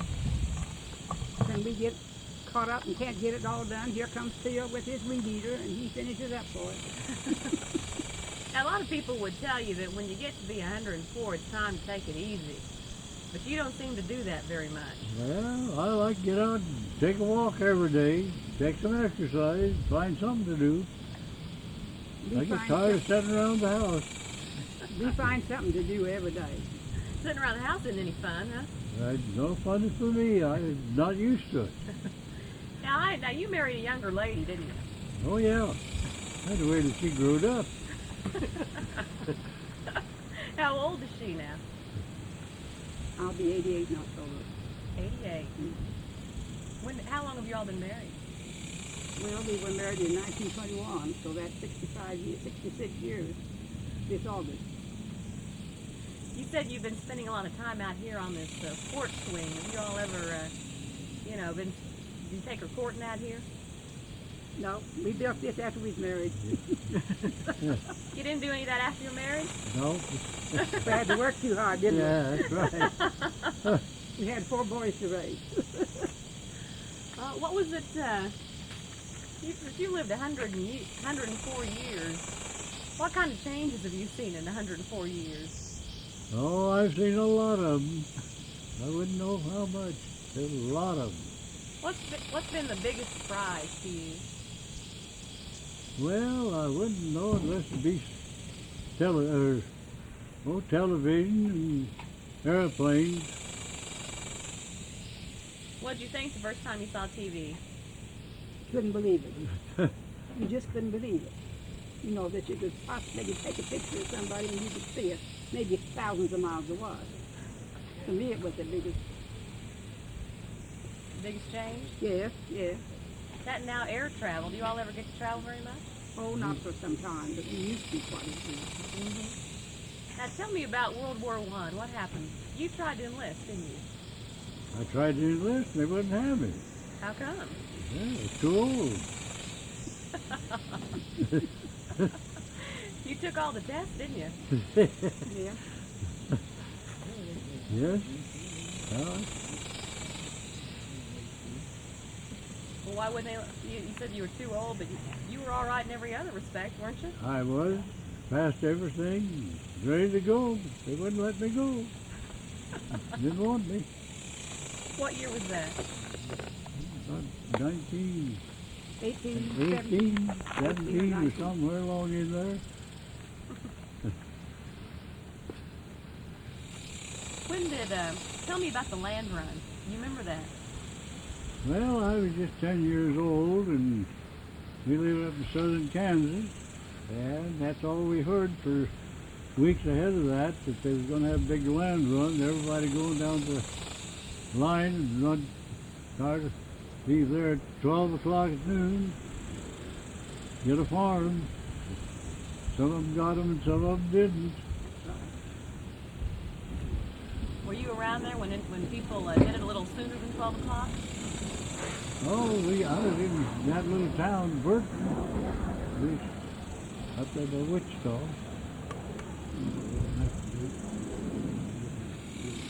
Hey, tell me about when you first moved down here. I guess did you make the run with your father? Oh, no. No. No, he come in from the north line up there, Kansas line, Honeywell, Kansas. Come in with some other guys, and they landed on school land, and he didn't want that, so he came on down, went down to El Reno and run across the guy down there that staked this farm, but he wasn't old enough to file of it. And my daddy gave him a little money and filed on this farm. How much was that back then? $100. You bought a farm for $100? That's right. How many acres? 160. What year was that? Well, it must have been about the time the skip opened, 1893. About 1893. I think it'd go for $1 or $2 more than that I today. think Oh, don't you think? yes, Yeah. a little bit more. Yeah. I understand you lived in a tent at one point. Tell me about that. That there's a creek down through the place here, and there's plenty of water in it. And Daddy built a frame down there and stretched a tent over it, and that's where we lived for a couple of years. What was that like? Well, Clarence said it was just a tent house. It was a tent house, and it was comfortable, good place to live. Mother said we had dirt floors, and she had red carpets for divided the bedrooms and living room, kitchen apart, you know, using the red carpets for partitions. Can you imagine that? She said we washed outdoors, kept the water outdoors under a big black kettle on a washboard. She said, if we could just have a washer and a dryer then. And she said we didn't, for a long time, we didn't have no clothesline. We just put our clothes on the bushes or whatever we could so they could dry, you know. Well, what kind of stuff did you eat back then? When you're What out kind in of the stuff tent? did you eat? You just eat about anything you can get a hold of. Rabbits, quail, duck. Did you do some hunting? Were you a little young for that then? I was really young for that, yeah. Do you have any brothers and sisters? I have 3 brothers and 3 sisters. Any of them reach 104? Oh no, they've all passed away quite a while ago. Well, how come you've lived so long? Well, I guess they're honoring the rest of them, I guess. I don't know why. Now, if I'd have said that, you'd have given me a swag. Well, a lot of people, you know, want to know how to live a long, healthy life. Are you a pretty healthy man? I'm Yes. not very much wrong with me. That's right. Well, when we were youngsters and growing up, I know Clarence's folks and I know my folks too. They taught you to give and learn to live and play, and to try and be somebody, and respect older people. And I said we tried to live that way with our lives all the way through. If we can't say something good about somebody, we don't want to say anything about them. And if we can lend a helping hand, that's what we're here for. So that's what we do. I think our boys will holler. That's a pretty good idea. A couple of our boys right over there. Now, do they have to come over and help Dad sometimes? Yeah, Well, they would if I got after them. Cleo comes every little while. And he sees Pop over here struggling with something. He comes over and says, Pop, what's the matter? And he helps him fix it. Do you struggle with something very much? Oh, once in a while. A lot of while. Oops. You know, they're fly. If he can't do it, he comes in and hollers, Mom, come help me. Yeah. And then if we can't do it, we holler for Cleo. So between the three of you, you can get just about anything We done you can need get to. that, get it done, yeah. Most anything. Are you an old storyteller? Not very much. I'm not a very good storyteller. No, No? I'm not. Do you have any stories you remember from the older days? I don't think so. I don't. What do you think about all these young kids these days? You must see them on TV sometimes doing all these wild and crazy things. What do you think about that? Well, I think I've seen lots of changes in this old world in the last 100 years. They didn't used to do that. A lot of that stuff. No. Well, I get out of here. That fly wants to wish you happy birthday too, I Something, think. doesn't he? What do you think about leaving the the world in the hands of the younger folks. Are you a little nervous about that? I believe I am. How come? Well, I don't know. Things have changed so much that I can't keep track of it. I wouldn't know. You think most kids have a sense of values like you do? I don't think so. I think they have to grow up and have some responsibilities of their own, and then it gradually grows. Mm-hmm. I think when we was first married, we done a lot of crazy things too. I didn't know that. You didn't. Now, what kind of crazy thing? No, we got your family here, so they We can. got two boys, yeah. Yeah, so they can tell us the truth now. What kind of crazy things did you do? Oh, we decided to go here and do this, and afterwards, you know, we didn't think they was crazy at the time. Mm-hmm. But as you grow older, you can stop and think, well, that was a silly thing to do. Now.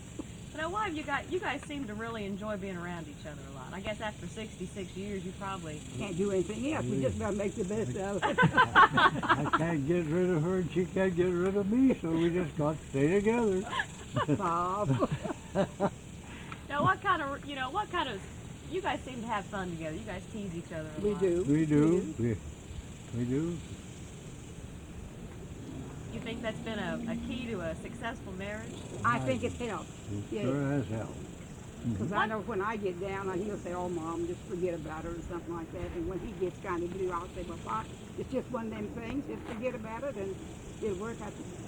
It'll work out for the best some way. Now, Mattie, what are some of the crazy things he does?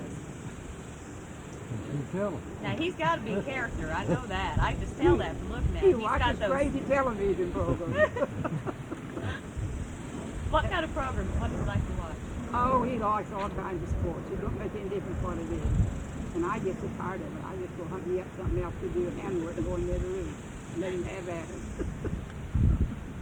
Have you guys you think clean living's helped you live a long life? Oh, absolutely. Sure does. Really? That's right. You smoke or drink? He smokes a pipe. I smoke a pipe. We don't drink. We never did. We don't believe in it.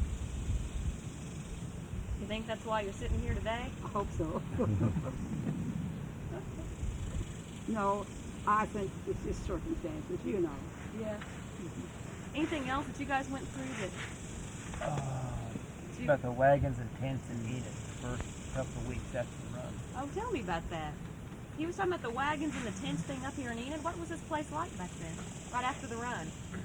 Yeah, there wasn't very much of anything to see. There wasn't nothing here. There's a lot of shacks downtown, a lot of saloons, a lot of people down there trying to pile on farms.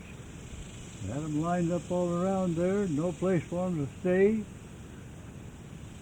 Couldn't find a place to lay down, go to sleep. They just lay down out in the street or anywhere else. Is that right?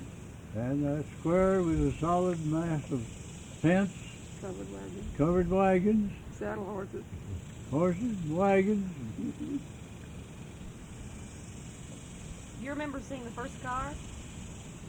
First car. Do you remember your first car you saw? Yes, there was a little old car down on the east side of the square one time, and a couple of guys got in it, and they cranked it up, and it jumped up and down and snorted around there, and it was muddy out there. The street was all mud then. Uh-huh. And some of us boys waded out there in the mud and pushed them back out in the street a ways. And then they couldn't go, and we got them pushed out and got them started. And then we had to go clean off our shoes. It was all muddy. I bet you didn't think too much of cars then, did you? No, I didn't. What kind of car was it? I don't know. It was just some little old car. I don't remember what it was. Wasn't a very good one, I guess, huh? Must not have It been. was the best they had. How did you feel whenever you saw them put a man on the moon? Well, I thought if they could do that, they could do anything. Could you believe that? No, it was great, wasn't it? Oh, it was not. We just glued it on TV. That was something else. Now, what about when Oklahoma became a state, 1907? You remember that? Yes, I remember that. They just celebrated all over the country. everybody was tickled to death. What was it like around here? Well, the whole neighborhood got out here and chased up and down the roads and hollered and yelled and shot off shotguns and celebrated. They was tickled to death. That was in 1907. You were about 24 back then, weren't you? Somewhere along there. So how old were you when you all got married? I was older than she was. Well, I know that. You still are. You got to tell your age. I don't know how old I was. You? Yes, I know how old you was. How old was You tell him. I? I can't do it. I know. He was 38 years old. 38? Yes. My goodness. Were you about a confirmed bachelor? Yes. Pretty much so.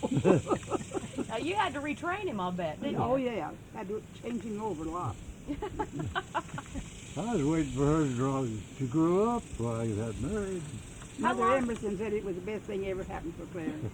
Said he just bummed around here, there, and yonder, and never had a home, never knew where his hat was off, and said it's the best thing ever happened for Clarence to find somebody to tell him what to do and when to do it. Sounds like you still do that sometimes. A lot. Not too much. We don't fuss very much. All right, now it's time to talk to one of your sons here. Well, this is Ivan Lee, come in from Albuquerque. Hi. And this is Phil here. He's the one that lives right across the road. He's our youngest son. All right, now, Cleo, come on. You need to get in over here. I need to ask you a couple Come here, questions. Cleo. Here, you can sit. Yeah, I think, Joe, you and I need to switch places Yeah. here for a second. We need to switch gears. Or do you want to just... Well, I'd rather him in a chair just for the... Oh, you want him? Okay. Yeah. We need to sit you over here in the chair then. Okay, yeah. Oh, okay. Oh, okay, good enough. Oh, here, let me read my junk and you can No problem. do whatever you want. All right, now, Cleo, how old are you? I'm 50. 57. The baby. Man. Yeah, you better get that on me. Yeah. See something you're not knowing. Yeah, that's right.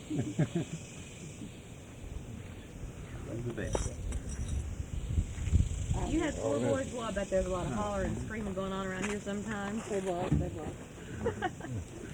You need me to switch places? So we wouldn't take nothing for any of them. Okay. Good. Okay. Yeah. Okay.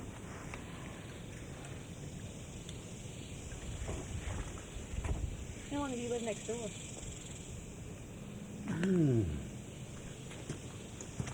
About 20 years. 20 years. Yeah. You do some farming over there? I farm out, just to farm the 1 quarter here for the folks. Now tell us a little bit about a guy that happens to be your father who's 104 years old today. Did you ever figure he'd live that long?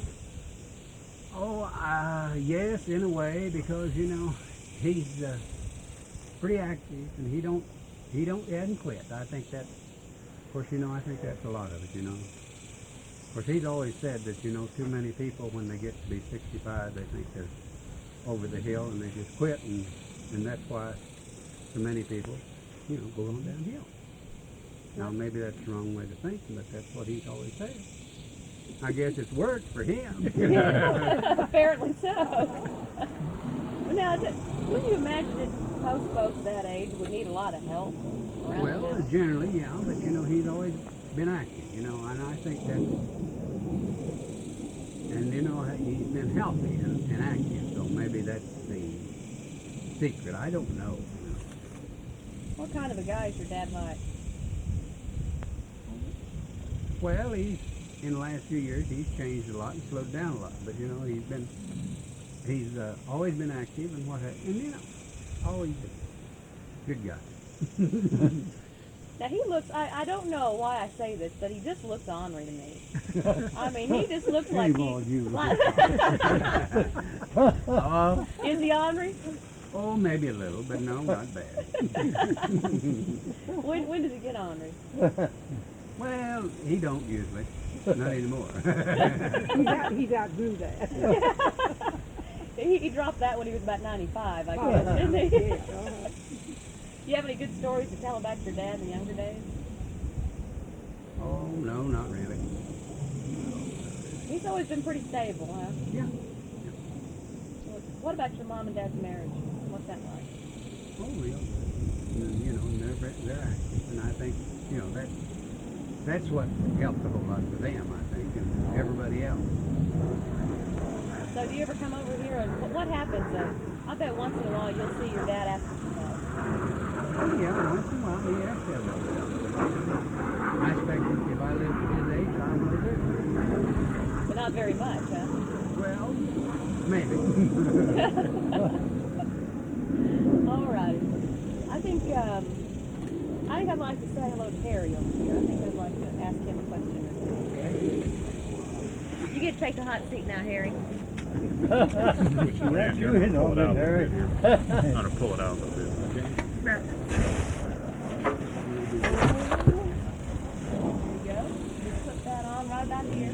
Don't drop back too No, far. it's okay. It's okay. I guess they're all right back there. Yeah.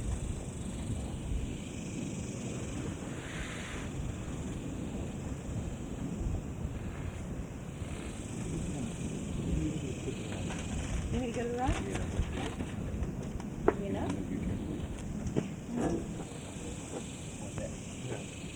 Thank you.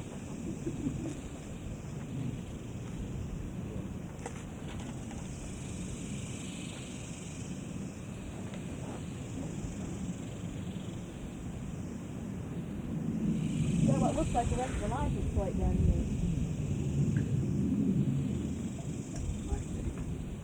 It is. Oh, that's only This thing sat on there for a while. I think it got pushed back. That's only 1980. I thought we might find a notice.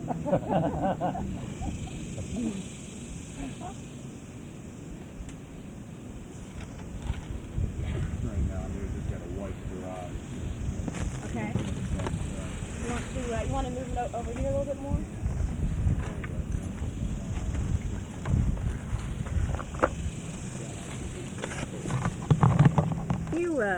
I think you know this couple, don't you? For a long time. How Very long is a long. long time? Well, I went to school at the Spring Valley School in about 1924. Maybe I even started in 23. About 23. And we lived a half a mile east of it, and a half a mile north. 81 highway was a dirt road at that time. My mother and Mrs. Emerson belonged to the same club at one time. So we got to know them socially as well as Now you're 70 years old, correct. and you've known him all your life. And how old was he when you guys first got acquainted? When I got acquainted with, Mm-hmm. well, I was probably 5 or 6 years old, probably 6 when I went to school that I can remember of them. I first started school, and we started. In fact, I went to a school that he had went to. Of course, the school was on the east side of the road when he went. It's called Spring Valley, Mm-hmm. District 33, old one-room school. Probably about 14, 15 years before I did. Yeah. But we did go to the same school. What's he like? As I have known Mr. and Mrs. Emerson both over all my lifetime, they have been very fine people. Honest people, decent people, very, very good moral character people.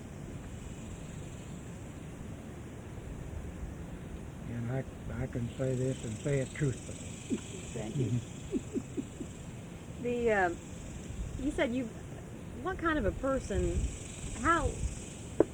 he's 104 today, so I guess it would be honest to say that, you guys change tape? Run out of tape. They don't let us talk very long before they make statements, do they? Isn't that amazing, all that? Now here, talk about things that have changed. Right here on this little cassette, this is what he had in his machine over there. And that's recording the picture and the sound.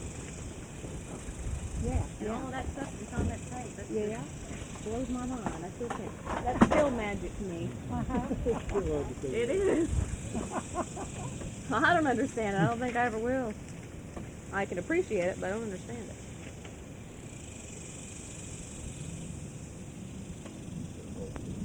Okay.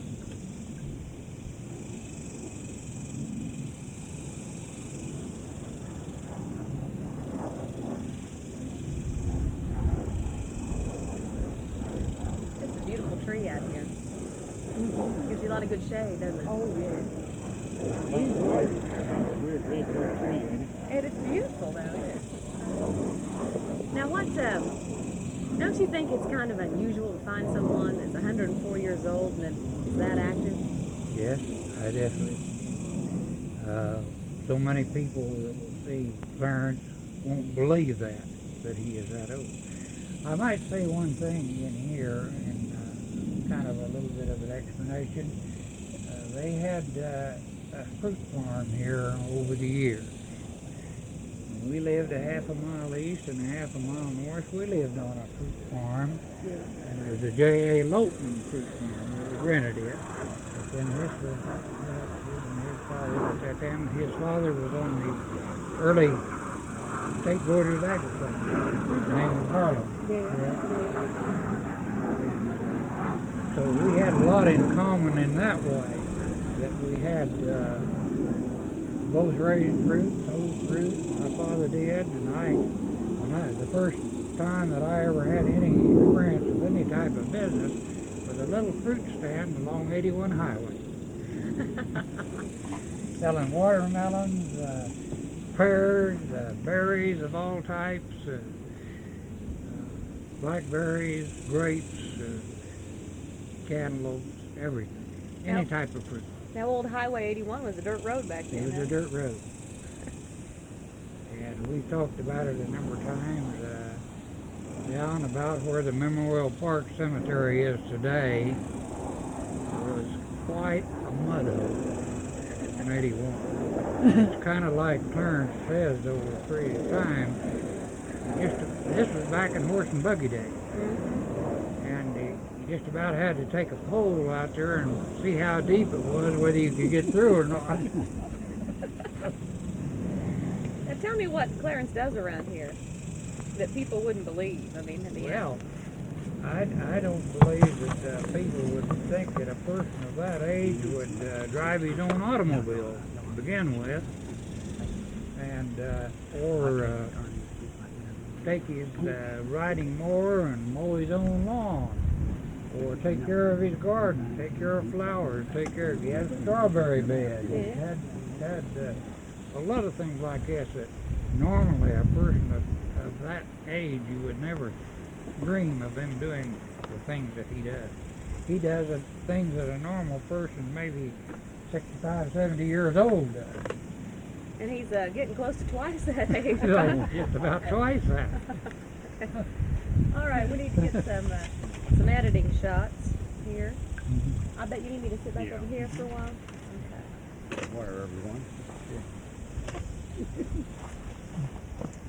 You need to take some more pictures. Okay. You want me to move now? Oh, no. You're all right. You stay right where you are. Yeah, I'll tell you, Joe is pretty good at finding interesting people for us to talk with. Well, that's great. That's great. And he certainly had you high on his list, I can tell you that. Well, Said you're just not going to believe these folks.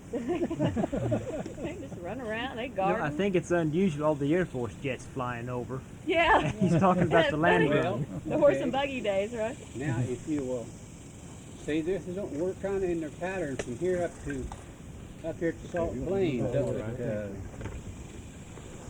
Kegelman. See, they take off out here and then practice landing up there at Kegelman. And see, and this is how they first start their cross-country flights. It's just like from Enid to Kegelman, which is just a hop, skip, and a jump. But they've got to start somewhere. What was it, 7 years ago that Mom and Dad drove out to Albuquerque? Was it 7 or was it 6? I don't remember. I think it was 7 years ago when they drove out. Yeah, yeah. We take an ocean to come, we just got in the farm land. So it is. Yes. Well, I bet you've probably heard a happy birthday sung to you more than just about anybody around here, haven't you? We had a little grandson this morning from Albuquerque. Parents couldn't understand him very good. Uh-huh. But he said, Pop, happy birthday. Do you have any great-grandchildren? Oh yes, we've got 13. Oh, man. Yeah, we got plenty of them. We've got 14 grandchildren and 13 great-grandchildren. Boy. And we just love every one of them. Do most of them live around here? Just Creoles live here. The rest of them are in Washington State and in Albuquerque. Washington State. Have you ever gone out there to visit them? Oh yes, we went 5. I bet that's pretty country out there. It's beautiful. Do you remember were there any kind of Indian squabbles going on around the time that you guys moved down here from Kansas? There wasn't no Indians around this part of the country in the Really? early days. There's lots of Indians in this state, but there was none around here that I knew of. So none of them gave you any trouble with that? Oh, no. Can't believe you lived in a tent for 2 years. Well, a lot Didn't of that people, get hot in the summertime? a lot of people did. That's the best they had. Yeah. They was lucky to have something. Jennifer? Something to cover them up over when it rained. Yeah. Yes, sir. When they first came to Enid, what did everybody eat? All these people came here. There were no restaurants here. Yeah. So he was talking about getting the game and the rabbits and all that stuff. Yeah, I guess so. People just come in here with a wagon or a saddle horse. That's all they had. Yeah. What'd you move down here with? We come down on the train. Going to Enid, then we had the wagon to go to Enid from North Enid. What all did you carry with you? Oh, we did.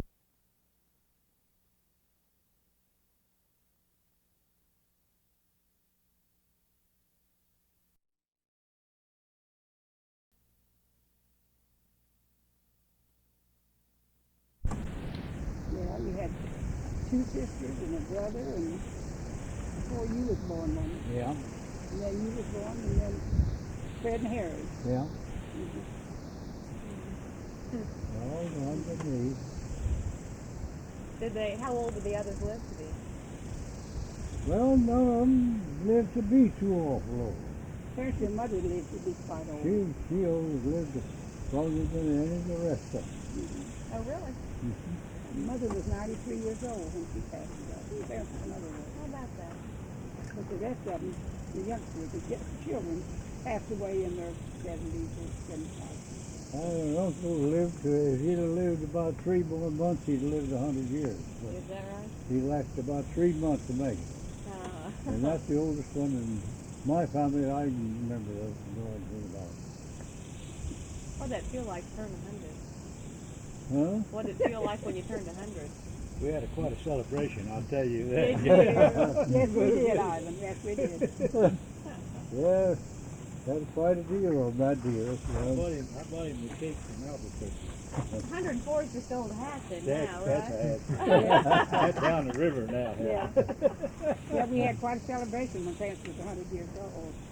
I bought him the cake from Albuquerque. They all had all frozen and freezers and all that stuff. You know? It was a beautiful thing. We had all 4 boys to home, How about that tonight? and all their wives were here. We had a really good time, and we had some grandchildren, not all of them.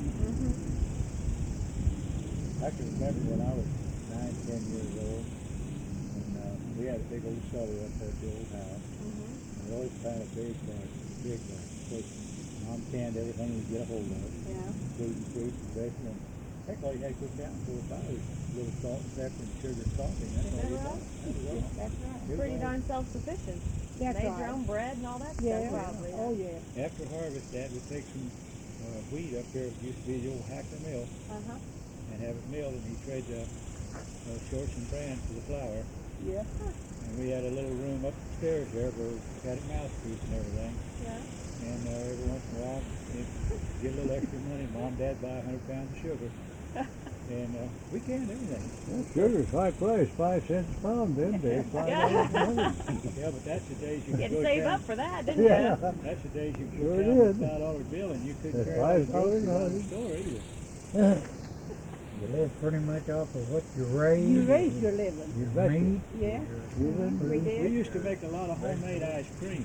We had an Yeah. old water tank, and we sawed all of our own wood. Had an old buzz saw, and we'd haul the wood up, saw the wood, and we'd pile the sawdust out. And we dug a hole down there by the water tank, and in the wintertime we'd take an axe and chop the ice off the water tank, and put it in the sawdust down in there, in the ground. And heck, a lot of times last July, we still have ice to make ice cream with. Is that right? You better believe it. You know, I bet a lot of younger guys would really like to have a lady who knows how to cook like she does, I'll bet. Mom does a hell of a These good job. girls out there. nowadays don't know anything about cooking. I know, and the guys, boy, I tell you, they're hurting for it, too. They spend half their life going to McDonald's, I Why, think, you know. Yeah.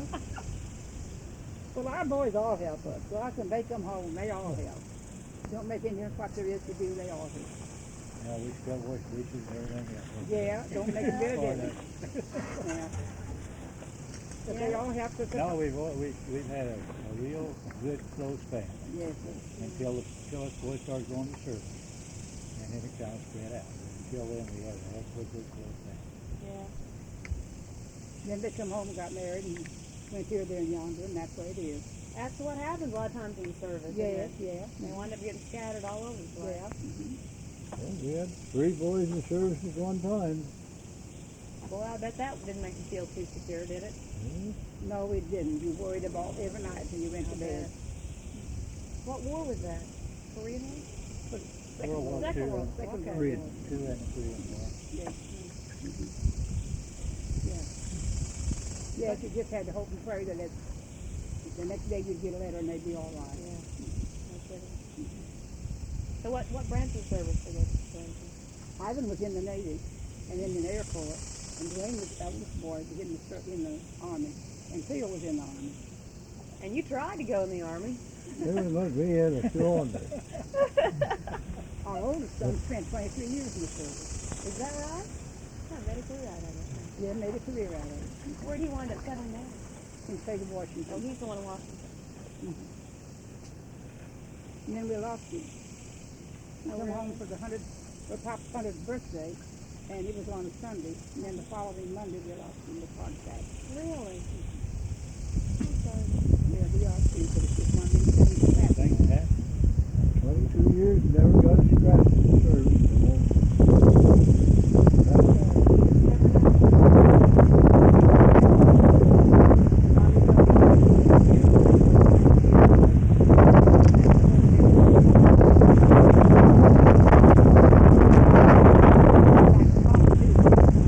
Something like this, Yeah. feels like, doesn't it? Feel like it, yeah.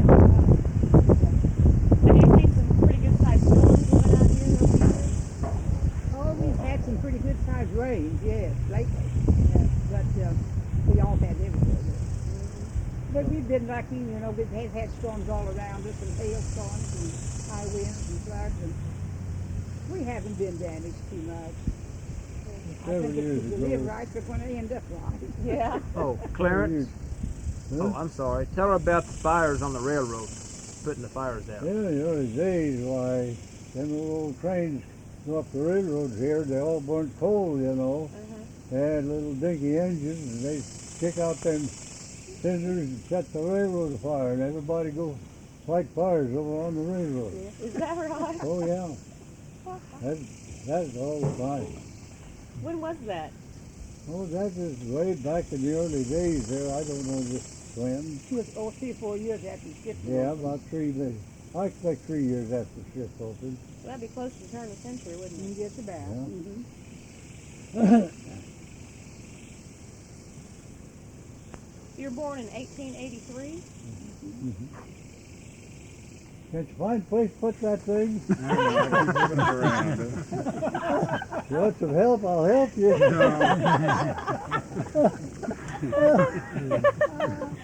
Sometime you'd like it, I tell you. when they were in Enid too, he went to probably the first school there ever was in Enid. Really? Yeah, Just a small little shack at that time. And also they had the first organ. Yeah. That Oh, was in the Enid, church. and nobody had one, and they transported it from one place to another. Different people would use it. Oh, Different really? organizations or churches. Clarence, tell them about the first church in Enid. Well, there was a wholesale liquor house on the west side of the square, and that old boy was a pretty good friend of my daddy's, and they got talking, and they says, Dad says, I'd like to have someplace to have Sunday school and church, and he says, well, we'll tell you what we'll do. He said, we'll just shut this thing up on Saturday evening, and get some planks in here and put on these beer kegs and whiskey boxes, make seats, and we'll have church. And Dad says, well, I got an organ over there. The boys can go over and bring it over, just about a block. And they'd carry it over there just as one. It's a real small little organ, there's only one in town. And they'd bring it over and have church and Sunday school, carry it back home again. Now, when was that? Well, it was just after the strip was open. It was in probably a year after the strip was open because folks didn't come down here till the Yeah. strip was open in fall, and then folks didn't come back till the next year. Maybe 1888? Yeah. About 1894 when it.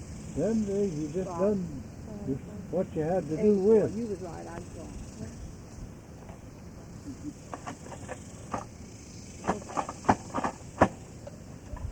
I tell you, We probably told you a lot of stuff you don't want, so just pop it up and we'll hurt our feelings. No. Tell me a lot of stuff that I do like, though. I can tell you that. I want to know something. Uh-huh. How do I get a hold of the VCR of this, all this? Tell you what you need to do is, do you know someone here in town that has a VCR? No, but I got one at home when I get to Albuquerque. Well, tell you what you need to do is you need to, do Yeah. you have one here? No, but the neighbor's got one. Okay, you ought to have them record the show tonight at 6 o'clock. This will be on at the end of the newscast. Okay. Be it's the first story in the show and the last story in the show are the two most important stories usually you put in the newscast. You got what they call the kicker position today. You gotta be, Oh, that's great. Don't be on there giving people a good warm feeling before they go off. Thank you. Well, I tell you, we thank you guys. We need to get what do you think? Some gardening or something? I guess, yeah. What would you normally be doing today, you think? Or anything that you were going to Just do? what he's doing now. Oh, yeah. Well, we've got you doing that. Well, he mows the lawn. Do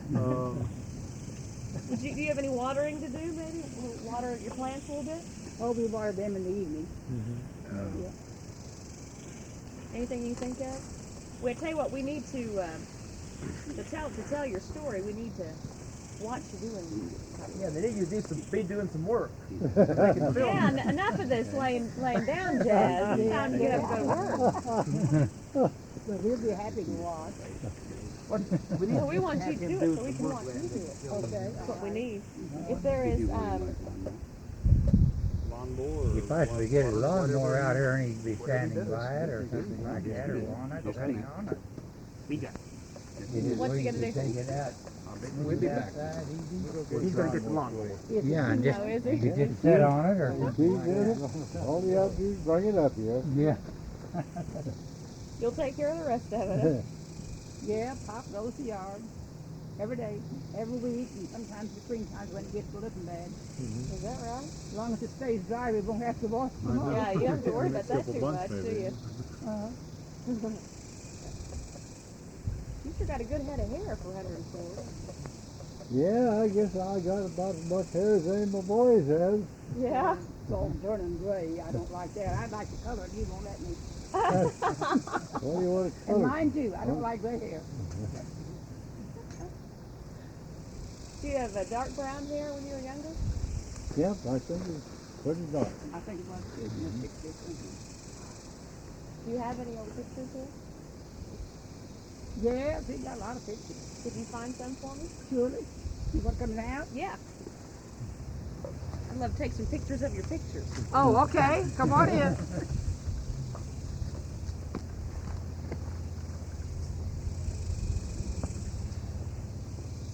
Yeah, I can remember when I was a kid all the time, you know, and they had that club and we'd all go to Munn's or Yeah.